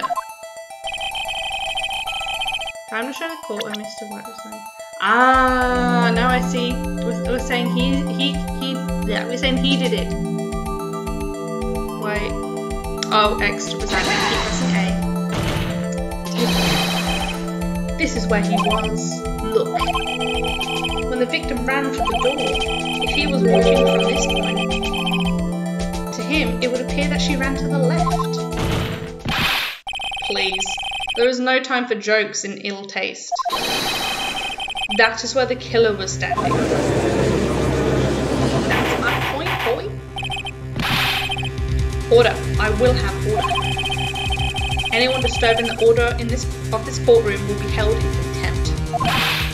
Mr. Wright, what are you suggesting? Rapscallion. Objection. The postulations of the defense are a distortion of the truth, Your Honor. Indeed, they do seem a bit far-fetched. Ho ho ho! You provide us with so much entertainment, Mr. White. What now? He's laughing. The hilarity of the moment made me remember something. It appears I've been unclear, and for this I apologize. Your Honor, might I be allowed to testify once more? Very well, let's hear your revised testimony. Good luck, you can't fix a broken testimony, buddy. Okay, excuse me, 1 second. Show you back to the left. Sorry, little bit. Also talking about supernatural, there's a particular supernatural planet I want. Oh, it looks like John's journal. That would be hella cool. Ooh. Is it one that just looks like the journal, or does it have like stuff like inside the pages as well? Like you know how sometimes they'll have like quotes in the middle, or they'll have like they'll maintain the theme throughout, that sort of thing. Sorry. Miss May's testimony was correct, as was mine.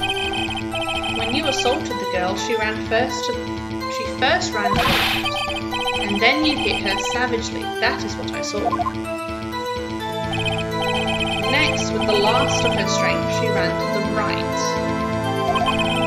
You chased her and delivered the final blow.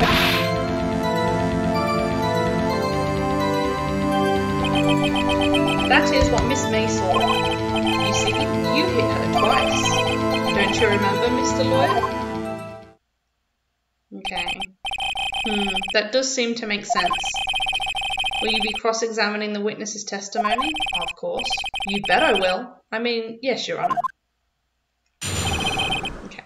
1 second. Oh, Lobo. Oh, and it comes with Dean stickers. Hell yes. Oh, I love stickers. Yeah. Yes. That sounds like a good planet to get. Sorry, excuse me. She ran to the left. Miss May's testimony was correct, as was mine. No, wait. Before we go anywhere. Died from a blow by a blunt object. What's really on this sense?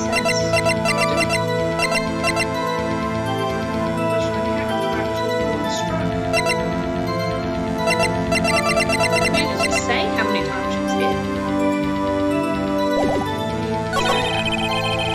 You must also go to the left and hit her savagely with a sword. Next to the last person, she went to the right, so chased her and with the final blow. That is what Miss May said. You see, you hit her twice, and I don't think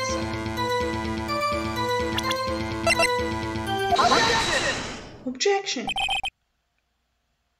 Excuse me, Lilbo. Hell yeah, Dina's hot, and it does look like the layout, John. So, oh yes, agreed. And hell yes, the layout of that planet sounds amazing.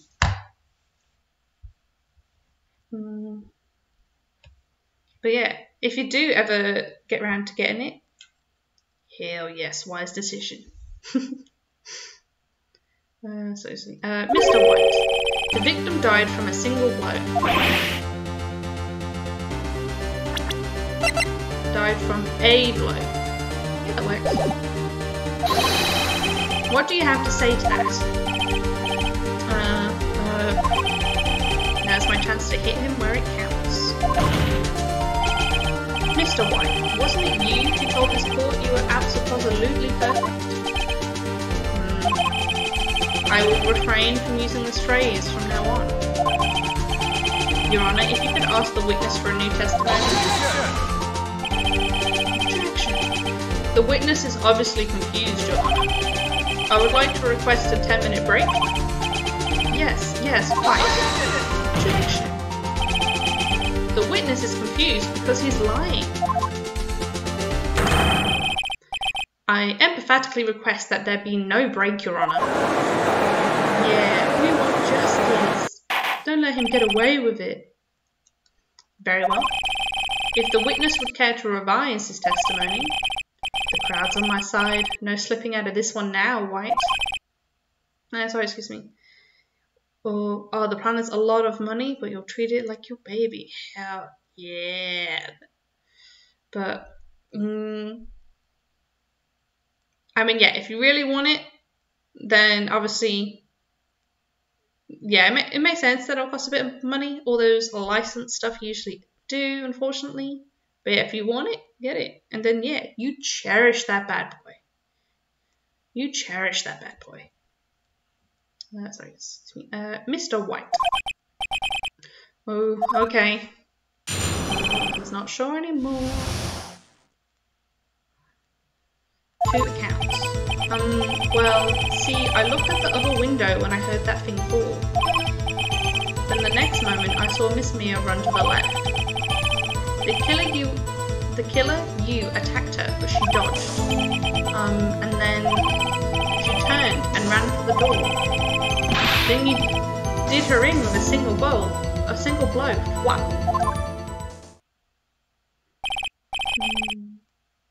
Thwap indeed. Very well. You may begin the cross-examination. Your Honor, my stomach, you see, it is hurting. Deal with it. This is almost over.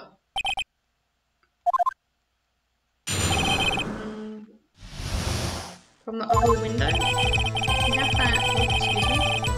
What was that? What was this like?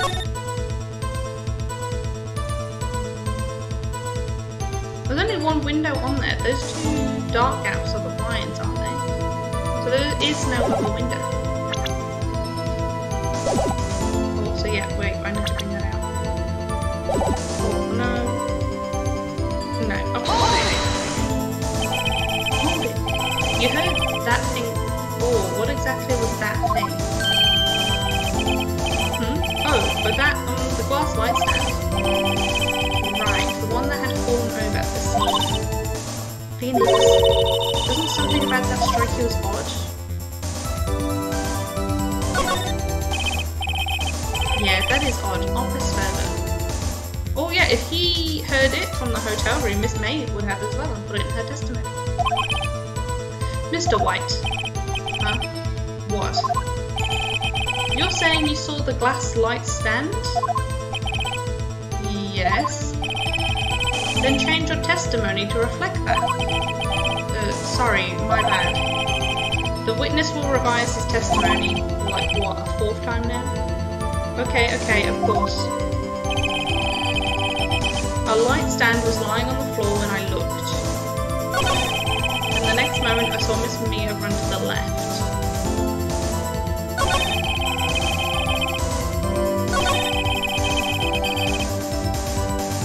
Just a moment.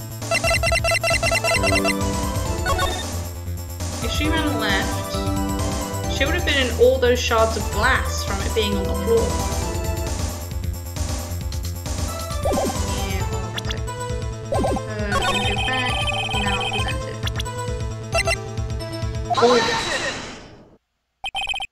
Mr. White, it was impossible for you to have seen the glass stand. What? Look at this. These are the floor plans to the scene of the murder, yes? Correct, Your Honor. If you were to look through the window at the office, this is the area you would be able to see. Here. Well, note that the stand is not within the visible area.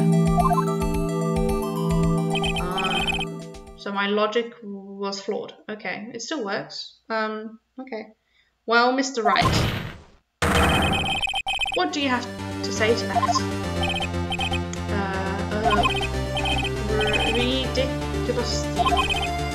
Mr. White, if you were in the Gatewater Hotel as you claim, you could not have seen the stand before it fell over. In fact, you wouldn't have been able to see it after it fell either. There's no way you could have recognised the broken shards as a glass light stand. So when did you see the stand, Mr. White? It must have been the moment that it fell. And the only place you could have seen that from is inside the Fay lawyer offices. In other words, you were at the scene of the crime when the murder took place. Yeah. His eyes went fully white.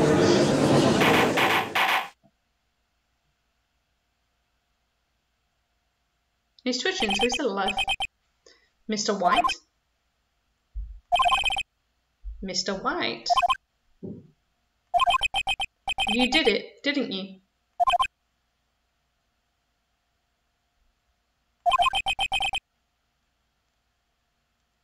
Mr. Your Honor? Miss Mia. Looks like we're about to get our verdict. Objection? That's far enough, Felix, Wright. What? I forgot about Edgeworth. Mr. White. I think the time has come. Shouldn't you confess your crime now? What? I said you should confess your crime. Go. Confess that you placed the wiretap. The wiretap?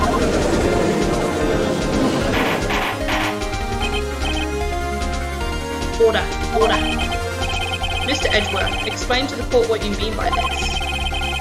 Distinguished members of the court, Mr. Wright is slightly confused. Allow me to explain. I really don't like the way this is heading. As you know, Mr. Wright is the CEO of Bluepoint. He ordered his secretary, Miss April May, to tap the law offices of Miss Fay. What does that have to do, Your Honour? The question is, when was the wiretap placed in the office, and by whom? No, you wouldn't. Mr. Wright, in order to place the wiretap, you entered Miss Fay's office. Am I correct?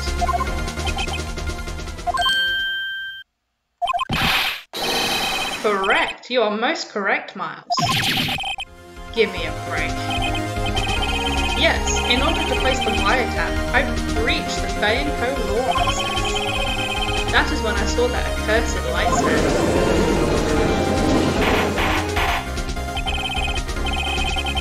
Now I'm confused. Please explain to the court what all this means, Mr. Edgeworth. Gladly, Your Honour. Mr. Felix Wright has made his position quite clear. He has determined that Mr. Wright knew the glass stand was in the office. He has shown that there was only one time Mr. Wright could have seen the stand, at the very moment of the murder. Thus, Mr. Wright would like you to believe that Mr. Wright was the murderer. I see. However, it is a fact that Mr. Wright had been to that office well before the murder took place, when he went to place the wiretap. He could have seen the glass light stand there. Ergo, Mr. Phoenix Wright's theory is revealed for the baseless conjecture it is.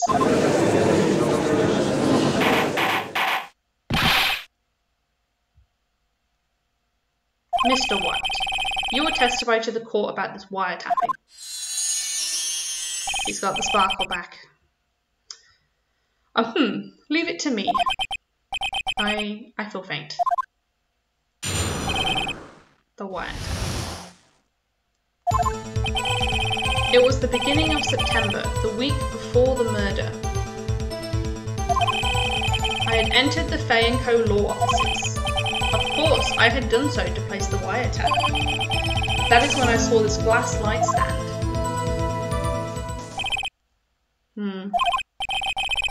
So you saw the stand before the night of the incident. And this is how you were able to identify what had fallen over by the sound? I can hear anything over that sparkle. Correct, that is right. I see. Very well, Mr. Wright, you may cross-examine. What am I supposed to do now? Good luck, Phoenix.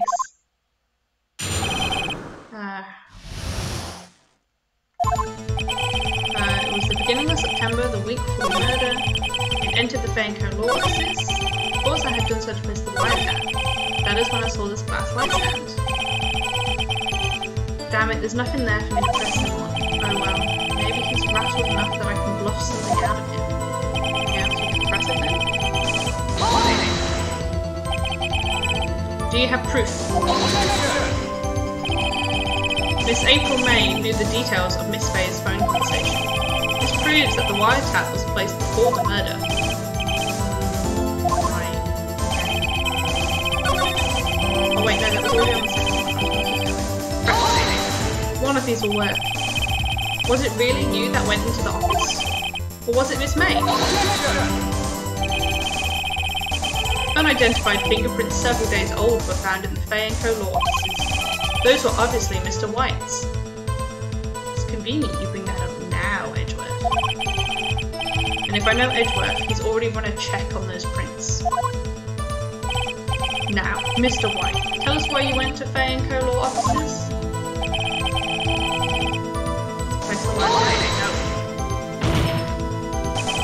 Why did you tap Mia's phone?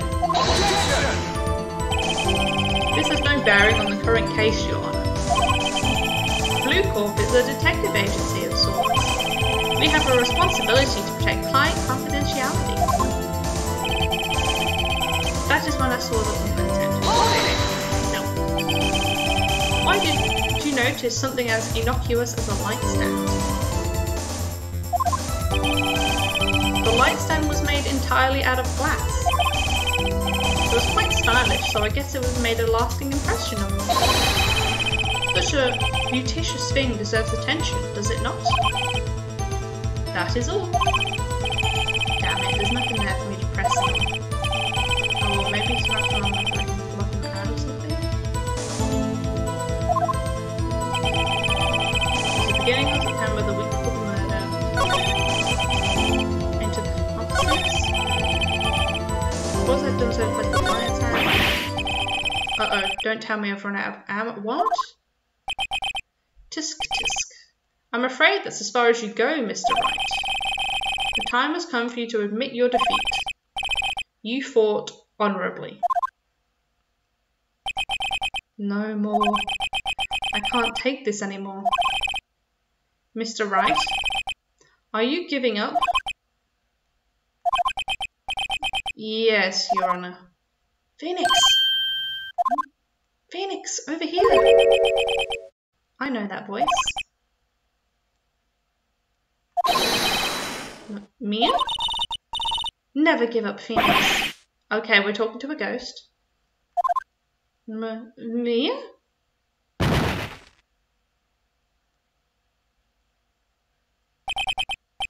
Where am I? Have I collapsed in the courtroom? Oh, low battery. We can do this. What happened? Oh, right. I lost the trial. I was hallucinating. We're still hallucinating. Ah, finally awake. I've passed out again. Hey, Phoenix. Gak, that's no way to greet an old friend. Phoenix, I want you to look at me.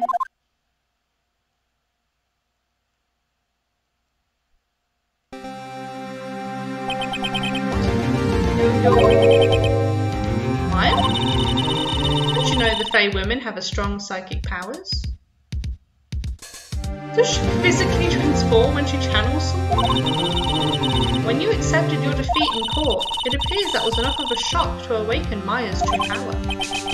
So, Maya is channeling you, Mia? That's right, I am Maya, but I'm also Mia. Now, I want you to listen to me, Phoenix. Maya never gave up. You can't either. That's what I came here to tell you.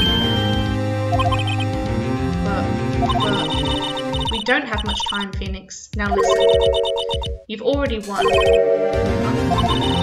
You have that receipt in the court record. Oh, yeah? The one you wrote Maya on? Phoenix, Wright wrote that, not me. So what do I do with it? Look at the front of the receipt. The front? It's a regular receipt. Looks like it's from a famous department store. $1,000. Wow, big spender. Item, glass light stand. Date of purchase, September 4th. Oh, so it wouldn't have been there if you went at the beginning of September. September 4th. That's right, Phoenix. I bought that stand the day before I was killed. Spent $1,000 on it, honey. Now what did Mr. Wright say in his testimony? It was the beginning of September, the week before the murder. He said he saw the stand the week before the murder. There you go. I think the court is about to reconvene. Go do it, Phoenix. You know you're innocent, now you just have to prove it. Right. Sorry. Can't wait for the Nancy Drew game on Friday. I'm excited. I have it up and I have it on my laptop now, so it's all set and ready to go for Friday. Excuse me. 1:16 PM. I literally heard myself glitch just now, but okay. Court will now reconvene for the trial of Mr. Felix Wright. Is the defendant, rather, are you alright, Mr. Wright? Yes, sorry, Your Honour. I'm fine now. Then, let's start where we left off. I like that too. Your Honour, there is nothing to go back to. The prosecution cross-examination of Mr. White is finished. All that is required now is for you to pass judgment on the defendant, Felix Wright. Your Honor, please give me one more chance. I promise you, this is the last time I'll ask you. But as Mr. Edgeworth has noted, the trial is more or less finished. Mr. Edgeworth, do you have any opinion on this matter? Obviously he does. I say, let us give Mr. Felix Wright his last chance. He's letting us do it. Very well. You may begin your cross-examination. Maybe Edgeworth wants, maybe Edgeworth doesn't like Mr. White as much as we don't. Okay. Beginning September, the week before the murder, they entered the Fenco law offices. Forced them to replace the wire tape. That is when I saw the glass light stand. That was not there. She hadn't bought it yet. Objection! Look closely at this. See the word Maya written in blood? You're grasping. I think not. Look at the other side of the receipt. The other side? Your Honor, would you tell the court what is written on the other side of that receipt? Well, a glass light stand. And the date of purchase. Why, that's the day before the murder. You see, Mr. White, when you allegedly entered Fenco law offices at the beginning of September, the stand could not have been there. He is freaking out.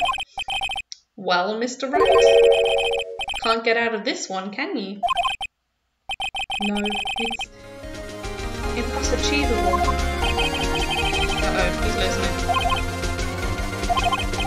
Well, Your Honor, I understand there must be quite a bit of pressure on you. But I think you'll agree you can't judge me guilty under these circumstances.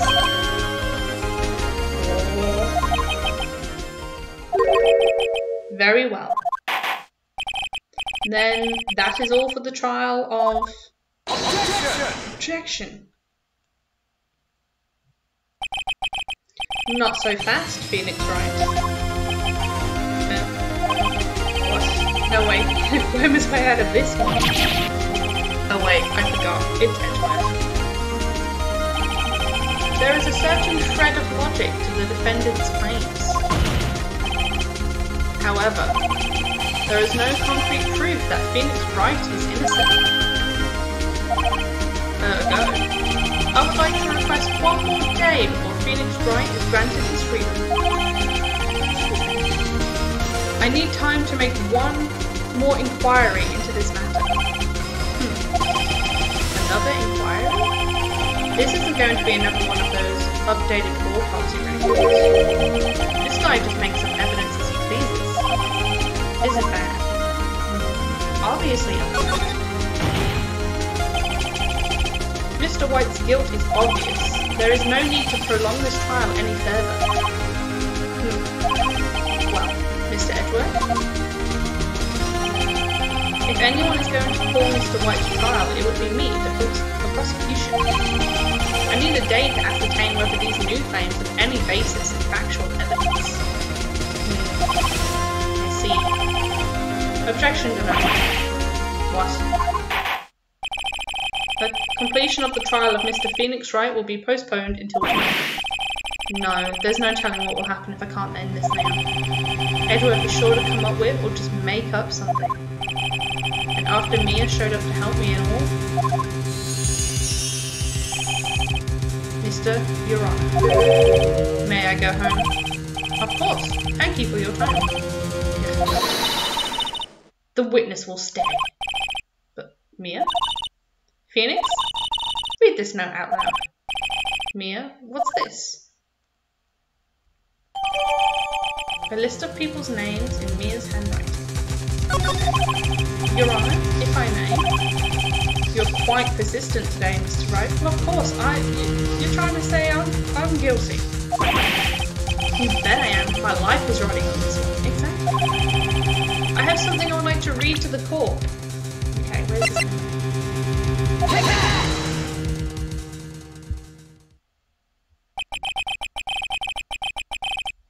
The memo Mia has given me with a list of names. Many of them sounded strangely familiar. People in finance, famous celebrities. That's when it happened. Stop, desist, halt. Please stop, make him stop. How did you get that list? Mr. White, admit your guilt right here, right now. Or else this list will be released to the press.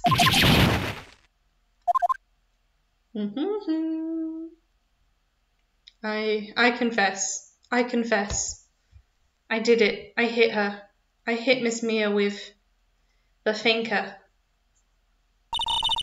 Case closed, Your Honour.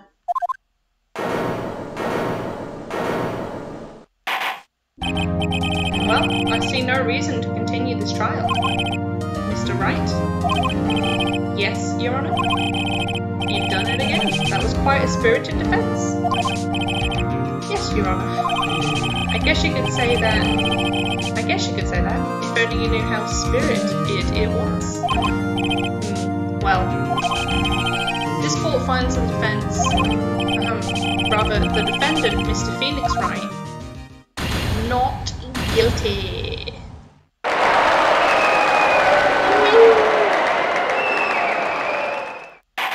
Bang. That is all. This court is adjourned. Oh, and I guess I didn't find him guilty? I guess he'd have to have his own separate thing. Fair. September 9th, 2:24 PM. Well, I never thought I'd be saying this again. But congratulations, you're lucky I was born a fae. I'm lucky I had both you and Maya on my side. I'm glad you made it. Thank you, Phoenix. You risked a lot to help me and Maya. I won't forget it as long as I live. As long as you live? My time here is running out. Maya's powers are still weak. I can't stay here now. What? No, there's still so much to say. Don't worry. I'm sure we'll meet again. Chief? I'm not the chief anymore. Phoenix? Can you come to the office tonight? Say 9 o'clock? The office?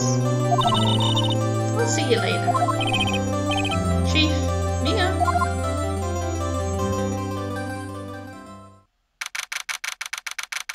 Okay, 9:02 PM. The Faye & Co. Law Offices. What have we got? Being here, it's hard not to think about that night. You came. Mia? I was kind of worried you might not. Of course I came. Well then, I'm pretty hungry. How about a burger? Mia? You should see your face. Mia?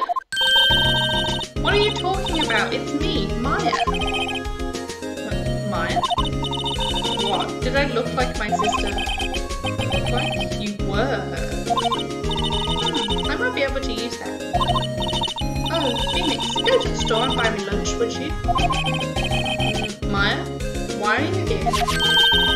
Because of this. See, Mia wrote me a letter.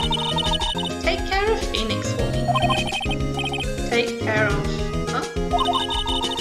She means the office. This office. Someone has to help the new Wright & Co. Law offices, right? Are we the new chief? And who better but me, Maya Faye, reporting for duty? Wait, no, on second thought, let's make this casual. Yo, Nick, Maya here, ready to get down to business? Oh, hi, Dr. Star, and this is why you don't like Maya? Fair, you're not keen on her? Fair. Well, considering she literally just tricked us into thinking she she was her dead sister? Yeah, I get that. You don't mind me calling you Nick, do you? It's a great name. Me said that's what your friend Larry calls you. Nick? You know what this means. We're partners. You know, when I think about it, it is Mia's fault I'm here now. Maya's fault I'm here now, forgive me. But if it wasn't for her, I'd probably be in jail. Wright & Co. law offices. They've got a good ring to it. Yeah. Thanks, Maya. She's still seeing Kekos. Good luck, Felix. I'll always be here watching.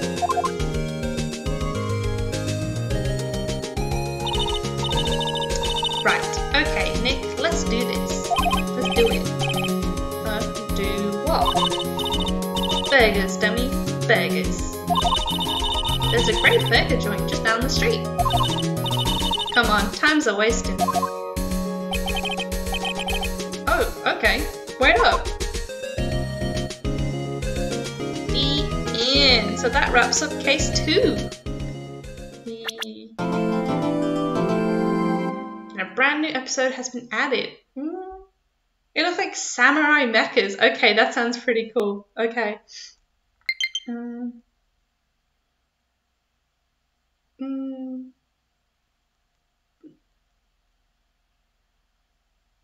Okay, I must get that one. Dr. Star, they really want to drill in... I've lost speaking. They really wanted to drill in America with the burgers. Yes. Going with... Yeah.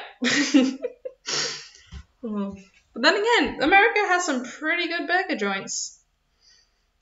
So... But yeah, I like burger... Yeah. Burgers is a good pick. I don't know what else they could have gone with to Americanize it, I guess. Lilibert, you don't even eat meat? Oh, you could get those Impossible burgers. The ones with the... Are they soybeans? No, I don't think it's actually soybeans. I think they use something else. But yeah, those Impossible burgers actually taste pretty good. And then yeah, you got the whole no meat, so it's a win-win. Doctor, it's overcompensating localization. Yes, I totally get that. Oh, actually, yeah, quite a few of the products, I guess from around when this game came out, they did that a fair bit. I remember with the anime Code Geass. They had all those like the Pizza Hut or the Domino's pizza boxes in I guess the original Japanese version, but as soon as it went to America, they cut all that out so they wouldn't have any issues. Or it was vice versa, I'm not too sure. But I remember the pizza boxes was the whole thing. Sorry, Lilibert, they're good, but Burger King overcharges? Yes, they do. We like to pay a lot. I am a previous employee of the Aussie Burger King, which was slightly rebranded called Hungry Jack's. And yes, some things are slightly overpriced. But yeah, I don't know. I've worked at a few burger joints. But yeah, they've definitely gone up in prices the last couple years, especially compared to their original pricing. Sorry. I can get 4 vegan burgers in a box for $4. Burger King be selling it for $6.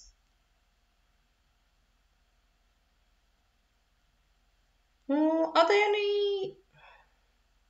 Okay, for me, that sounds pretty cheap because I know that's American dollars. And I'm not sure how big these burger boxes are. I know my one, it was like a small meal with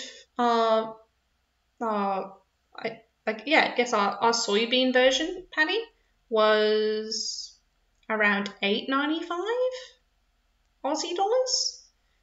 Fast food? Yeah, it's fast food, so you can get it pretty cheap, but they can bank it up a bit because even if the price goes up a bit, it's still cheaper than most restaurants. So you'd prefer to go there. Excuse me. No, it's not $6 for one patty.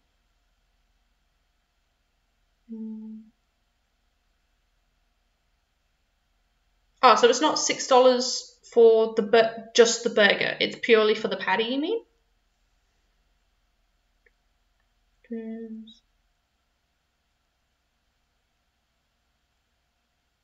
Oh, no, forgive me. Now I get you. You can buy them at like a supermarket, 4 vegan burgers in a box for like $4, whereas Burger King sells one individual burger, pre-cooked, $6. Is that it? And I'm just silly from what I was guessing earlier?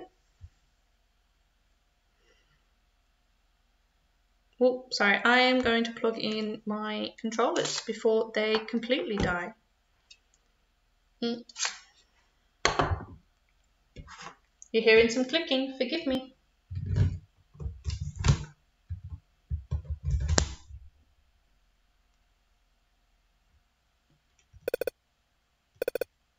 Oh, well, that's how it is from now on. Forgive me. Yes, exactly. Oh, okay, cool. So, my bad on misunderstanding initially. Dr. Stark, comparing grocery food to food places, food isn't the same because you aren't being charged for the service and other components. Yeah, I definitely do get that. Yeah, I guess it is cheaper if you buy from the supermarket because, of course, you have to prepare everything yourself. And then, of course, it's purely the patties. You still have to buy all the other ingredients. But then, I don't know if I've got an NDA or anything. I know the ingredients are fairly cheap at the food places. So even when you put in the whole the time to build it and the manual labor for someone cooking it for you, there's still a fair bit of profit.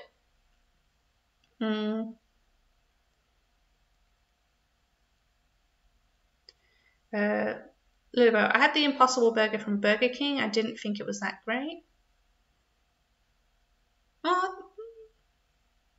That's fair. Well, I say they're fair. I don't know if it's the exact same, the American version to the Australian version. Purely because I haven't been to America in like 10 years. So I think the last time I went, they didn't even exist there yet. But yeah. Dr. Site, yeah, but they got a profit else. Why run the joint? True. You got a point there. Yeah, I'm just trying to think because I think the way ours worked out. I do not remember the price for the Rebel patties, but I know just for one plain burger for like the Whoppers, each individual patty I think it cost 80 cents for us to make it. So purely if putting that with like how a small meal is around $8.95, like that doesn't even drop it down past $8. And then everything else as well.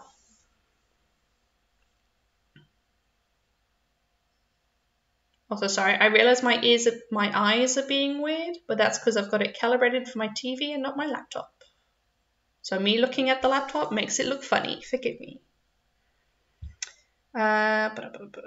Lilibo, it was also just poorly built. I could have made a better burger at home for less. Lol. Also, my dad bought it and it was like $6 plus the fries plus the drink. It was like, yeah, that's pretty pricey. $15 for a one meal.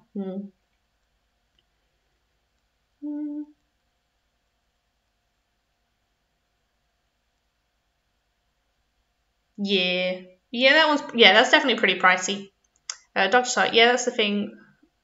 Though it's all choice. Yeah, it definitely is all choice. I guess, yeah, the main option is willing to pay more just so for the convenience of having it done for you, and of course being done in like 3 minutes 30 is what we try and keep it under for like drive-throughs at least. So of course, what could take you like 20 minutes to cook in the patty in the oven, and then of course prep time for everything and putting it all together yourself can usually be You're already at 20 minutes for cooking. So it's obviously going to be, I'll say 25 minutes if you're like real speedy. So yeah, you can pay less and take longer, or you can have it pre-built and just pay more. Or again, but yeah, then you also just got to consider, I guess, that $15 for one meal, whereas for the same price, if you make it yourself, you probably make about enough for 4 people, if, yeah, 4-ish. Yeah, that's what my brain is figuring out. Could be wrong, could not be.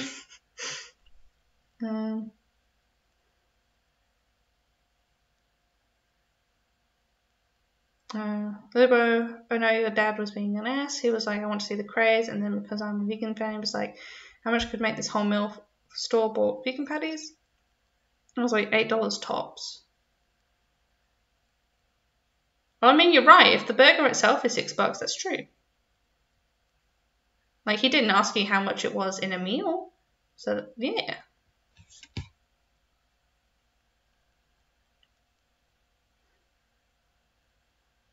I mean, but did he like the burger, though? Well, I know you said you didn't like it, but what did he think?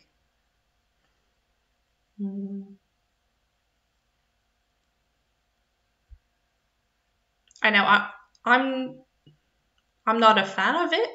I've definitely tasted worse. For the Aussie version, I've definitely tasted worse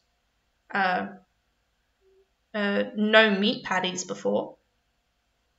No, you said it was garbage? Fair. But then I get, he'd definitely have to compare it to others, most likely, to rank the levels of that. No, he gave me the rest and he was like, that's $6.48 for you. He knew exactly what he was doing. But yeah. But I don't know what if they have Impossible Burgers over here. I'm just gonna whip out my phone and find out if you can get them over here. I mean, it'd be interesting to try one because I've only tried the Aussie version.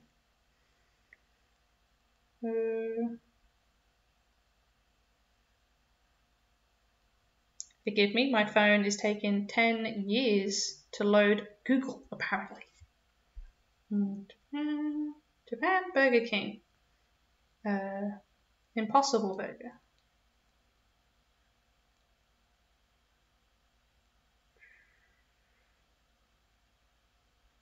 They have a plant-based burger.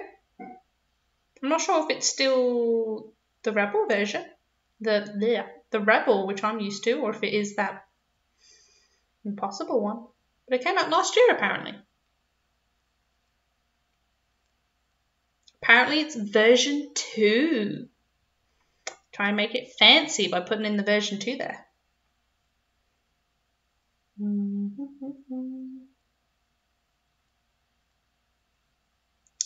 Oh my word. Okay, I'm going to see if I can load up my browser on this stream because I've just seen a photo of this and I'm going to just share. I'm going to share what this looks like.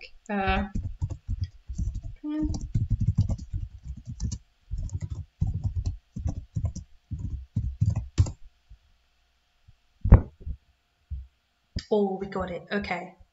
Also, I'm aware I just glitched. I put my hand in front of my thing just in case it showed up.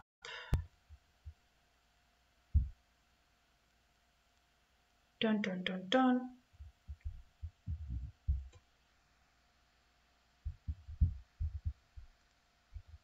Boom! Look at this bad boy. There's no bun at all. It's just 2 plant burgers, just 2 plant patties.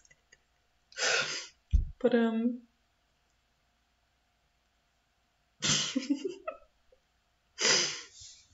I mean, I'm intrigued, but I don't know how I feel about the no bun. Excuse me. Little Bo, I was also like, this specific plant-based brand I get for $4. Long, I've done that before, don't judge me. Honestly, no, like, no doubt this is probably like an experience thing. I mean, like, I'm not gonna knock it until I try it, but just visually, the concept is funny to me. But like, I know KFC did this, but with like the chicken patties, but I also haven't tried that, so no, I won't knock it till I've tried it, but it looks funny. That seems super hard to handle. Yeah, would it have like a special like wrapper that you can hold it in as you eat it? Otherwise, you'll just be touching straight. I was gonna say like straight meat patties, but that's the opposite of what this is. Just be holding straight veggies. Or yeah, we're gonna be holding straight veggies. Ooh.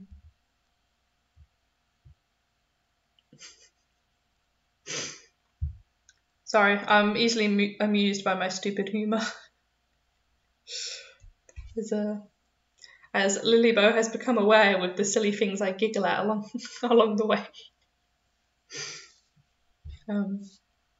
Actually, it's mostly tofu or black beans. That'd be not too bad.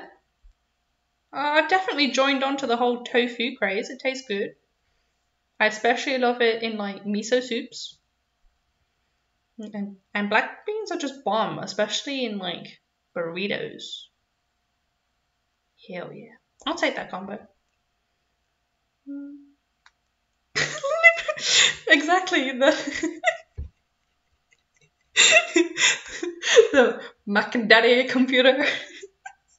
Or better yet, you're the sugar Mac and Daddy.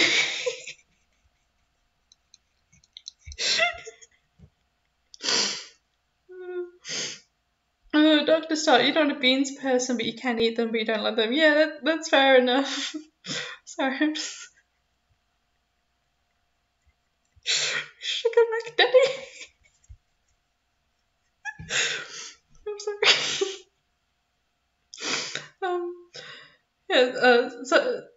So you're not a fan of beans, Dr. Star, but you'll still eat them. Fair. Or chickpeas. Oh yeah, chickpeas are okay. With chickpeas, I'm the same as you, Dr. Star. I'll eat them, but I mean, if there's an option to it not to be included, I'll probably go with that one over something else. Anyway, that's gonna be an inside joke. But no, I'm pretty much just like, I'm just having a random chat. Blah blah blah blah. Sugar McDaddy.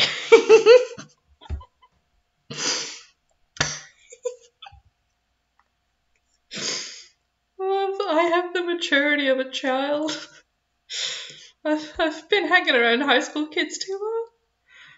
Oh, what am I doing? Sorry, Dr. It's a product of being poor, lol, eat what you get, even if you don't like it. Exactly, yeah. I understand that. I've always been a picky eater since I was a kid, but at the moment I tend to eat everything on my plate because it's like, I'm pretty lucky. My lunch is prepared for me at work, and so I just eat what I'm given, and I'm like, even if I don't like it or I don't want it, I clean my plates out because I'd rather not have everyone around me judge me for not eating my food. Sorry, Laura, it's been 2 hours and you still laughing.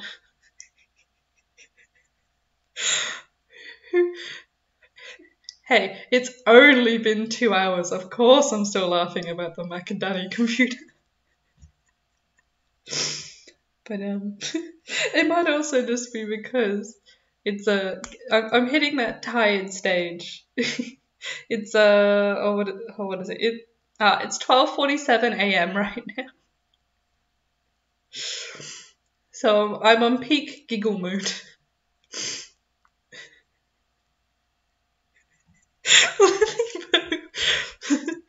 yo, sugar macadaddy, what you processing? What's your Intel core, honey?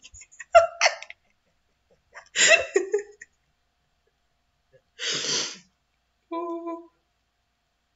You know what? Screw it. My next stream on Friday, I'm just gonna open it up with like, not a hey, how's everything going? We're gonna be doing the same. I'm just gonna open it with like, yo, sugar macadaddy, you ready to play? Oh yeah, I've definitely hit hysteric tiredness.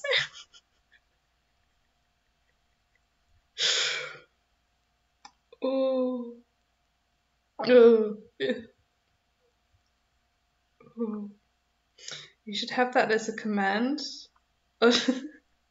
Oh, I mean, honestly, if I can figure out how to set a command, I mean, hell, why the hell not? But mess with the voice recording. Ooh, make it sound like a rapper. Oh yeah, like that auto-tune one. Okay, I'll have to figure that out. No promises for having it done for Friday, but I'll figure that out. I'll figure that out. Oh, yes. Okay.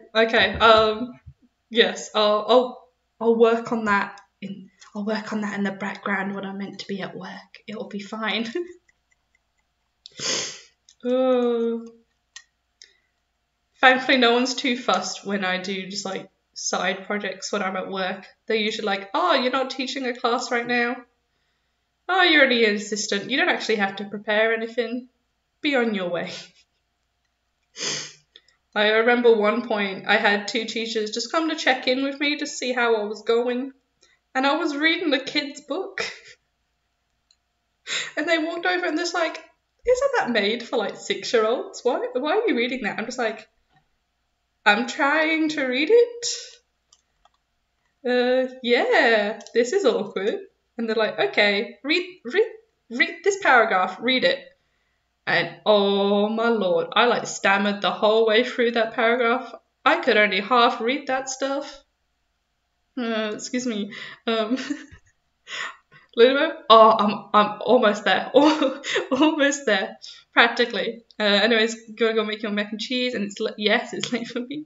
Hey, 6-year-old literature is dope. Hell yeah. I was reading Momotaro, Peach Boy, because I'm aware of that story. So it was merely just trying to connect the dots on what word meant what I'm aware of. But I do know now that pheasant is Kiji. And I just thought that was adorable. But yeah, one of these days I'll be able to tell all the teachers that I can fully read through Momotaro without stammering and getting confused. Oh lord, I should have one of my students teach me. Oh, that'll be good. Doctor Sir, I can barely read and speak English. Like, that's fair. Like, languages are hard as hell.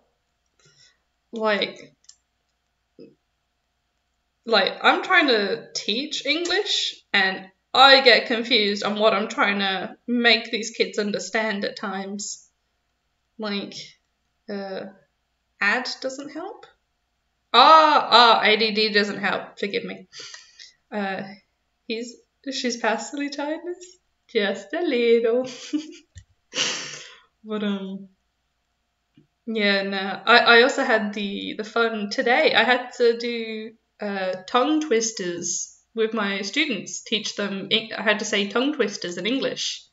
I can't say those normally. How am I meant to teach them to a child? I was doing that stupid, like, she shells by the seashore. And they wanted me to say it fast. Couldn't do it. Oh. And then they tried to have me say one like tamago. I couldn't do it. But I will. Lilibert, you gotta go. Fair enough. Have a good day. I hope you enjoy your mac and cheese. I'll catch you on Friday. Dr. Sard, Peter. Yeah, exactly. Peter picked a peck of pickled peppers. Sally sails seashells by the seashore. I have to say it at that speed or I go wrong. And yeah, imagine trying to say this to a bunch of like 11 to 15-year-olds who are just laughing at you. And you're like, I not only have to say this to you, I have to teach you how to pronounce all these words differently. Lord help me. It turns out they are much better than I am. But nah, they absolutely aced it, and then there's me just having like, ugh, I just couldn't do it. I just kept like mumbling and just being like, she says it. It was pretty much like a good 20 minutes of that lesson was just me trying to get a single line out at the speed they thought was acceptable. But oh well. Oh Lord. I think I still have to teach that same class to like 6 other classes. Oh Lord. Hopefully by the end of it I'll know how to do it. Oh well. But yeah. Sorry. It's only just dawned on me. We're having this whole conversation just behind my head is just this whopper. Okay, no, I'm gonna go to bed so I can get up at 6 in the morning. Oh Lord. But now, thanks so much for joining me today. That was case 2 of Felix Wright, Ace Attorney. Nice seeing you again, Lilibert, and nice to meet you, Dr. Stark. It was nice meeting you, and having you put up with my crazy. Oh yeah, have a good night, and depending on where you are, have a great day. Oh, thank you so much, Dr. Stark. Thank you so much for following.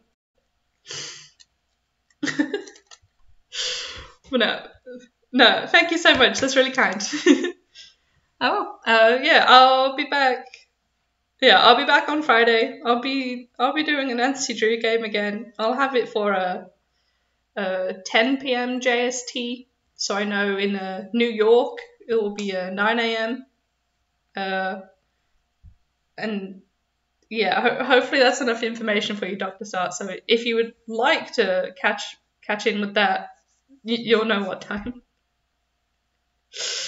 Oh, bye bye. What can I? Oh, bye bye.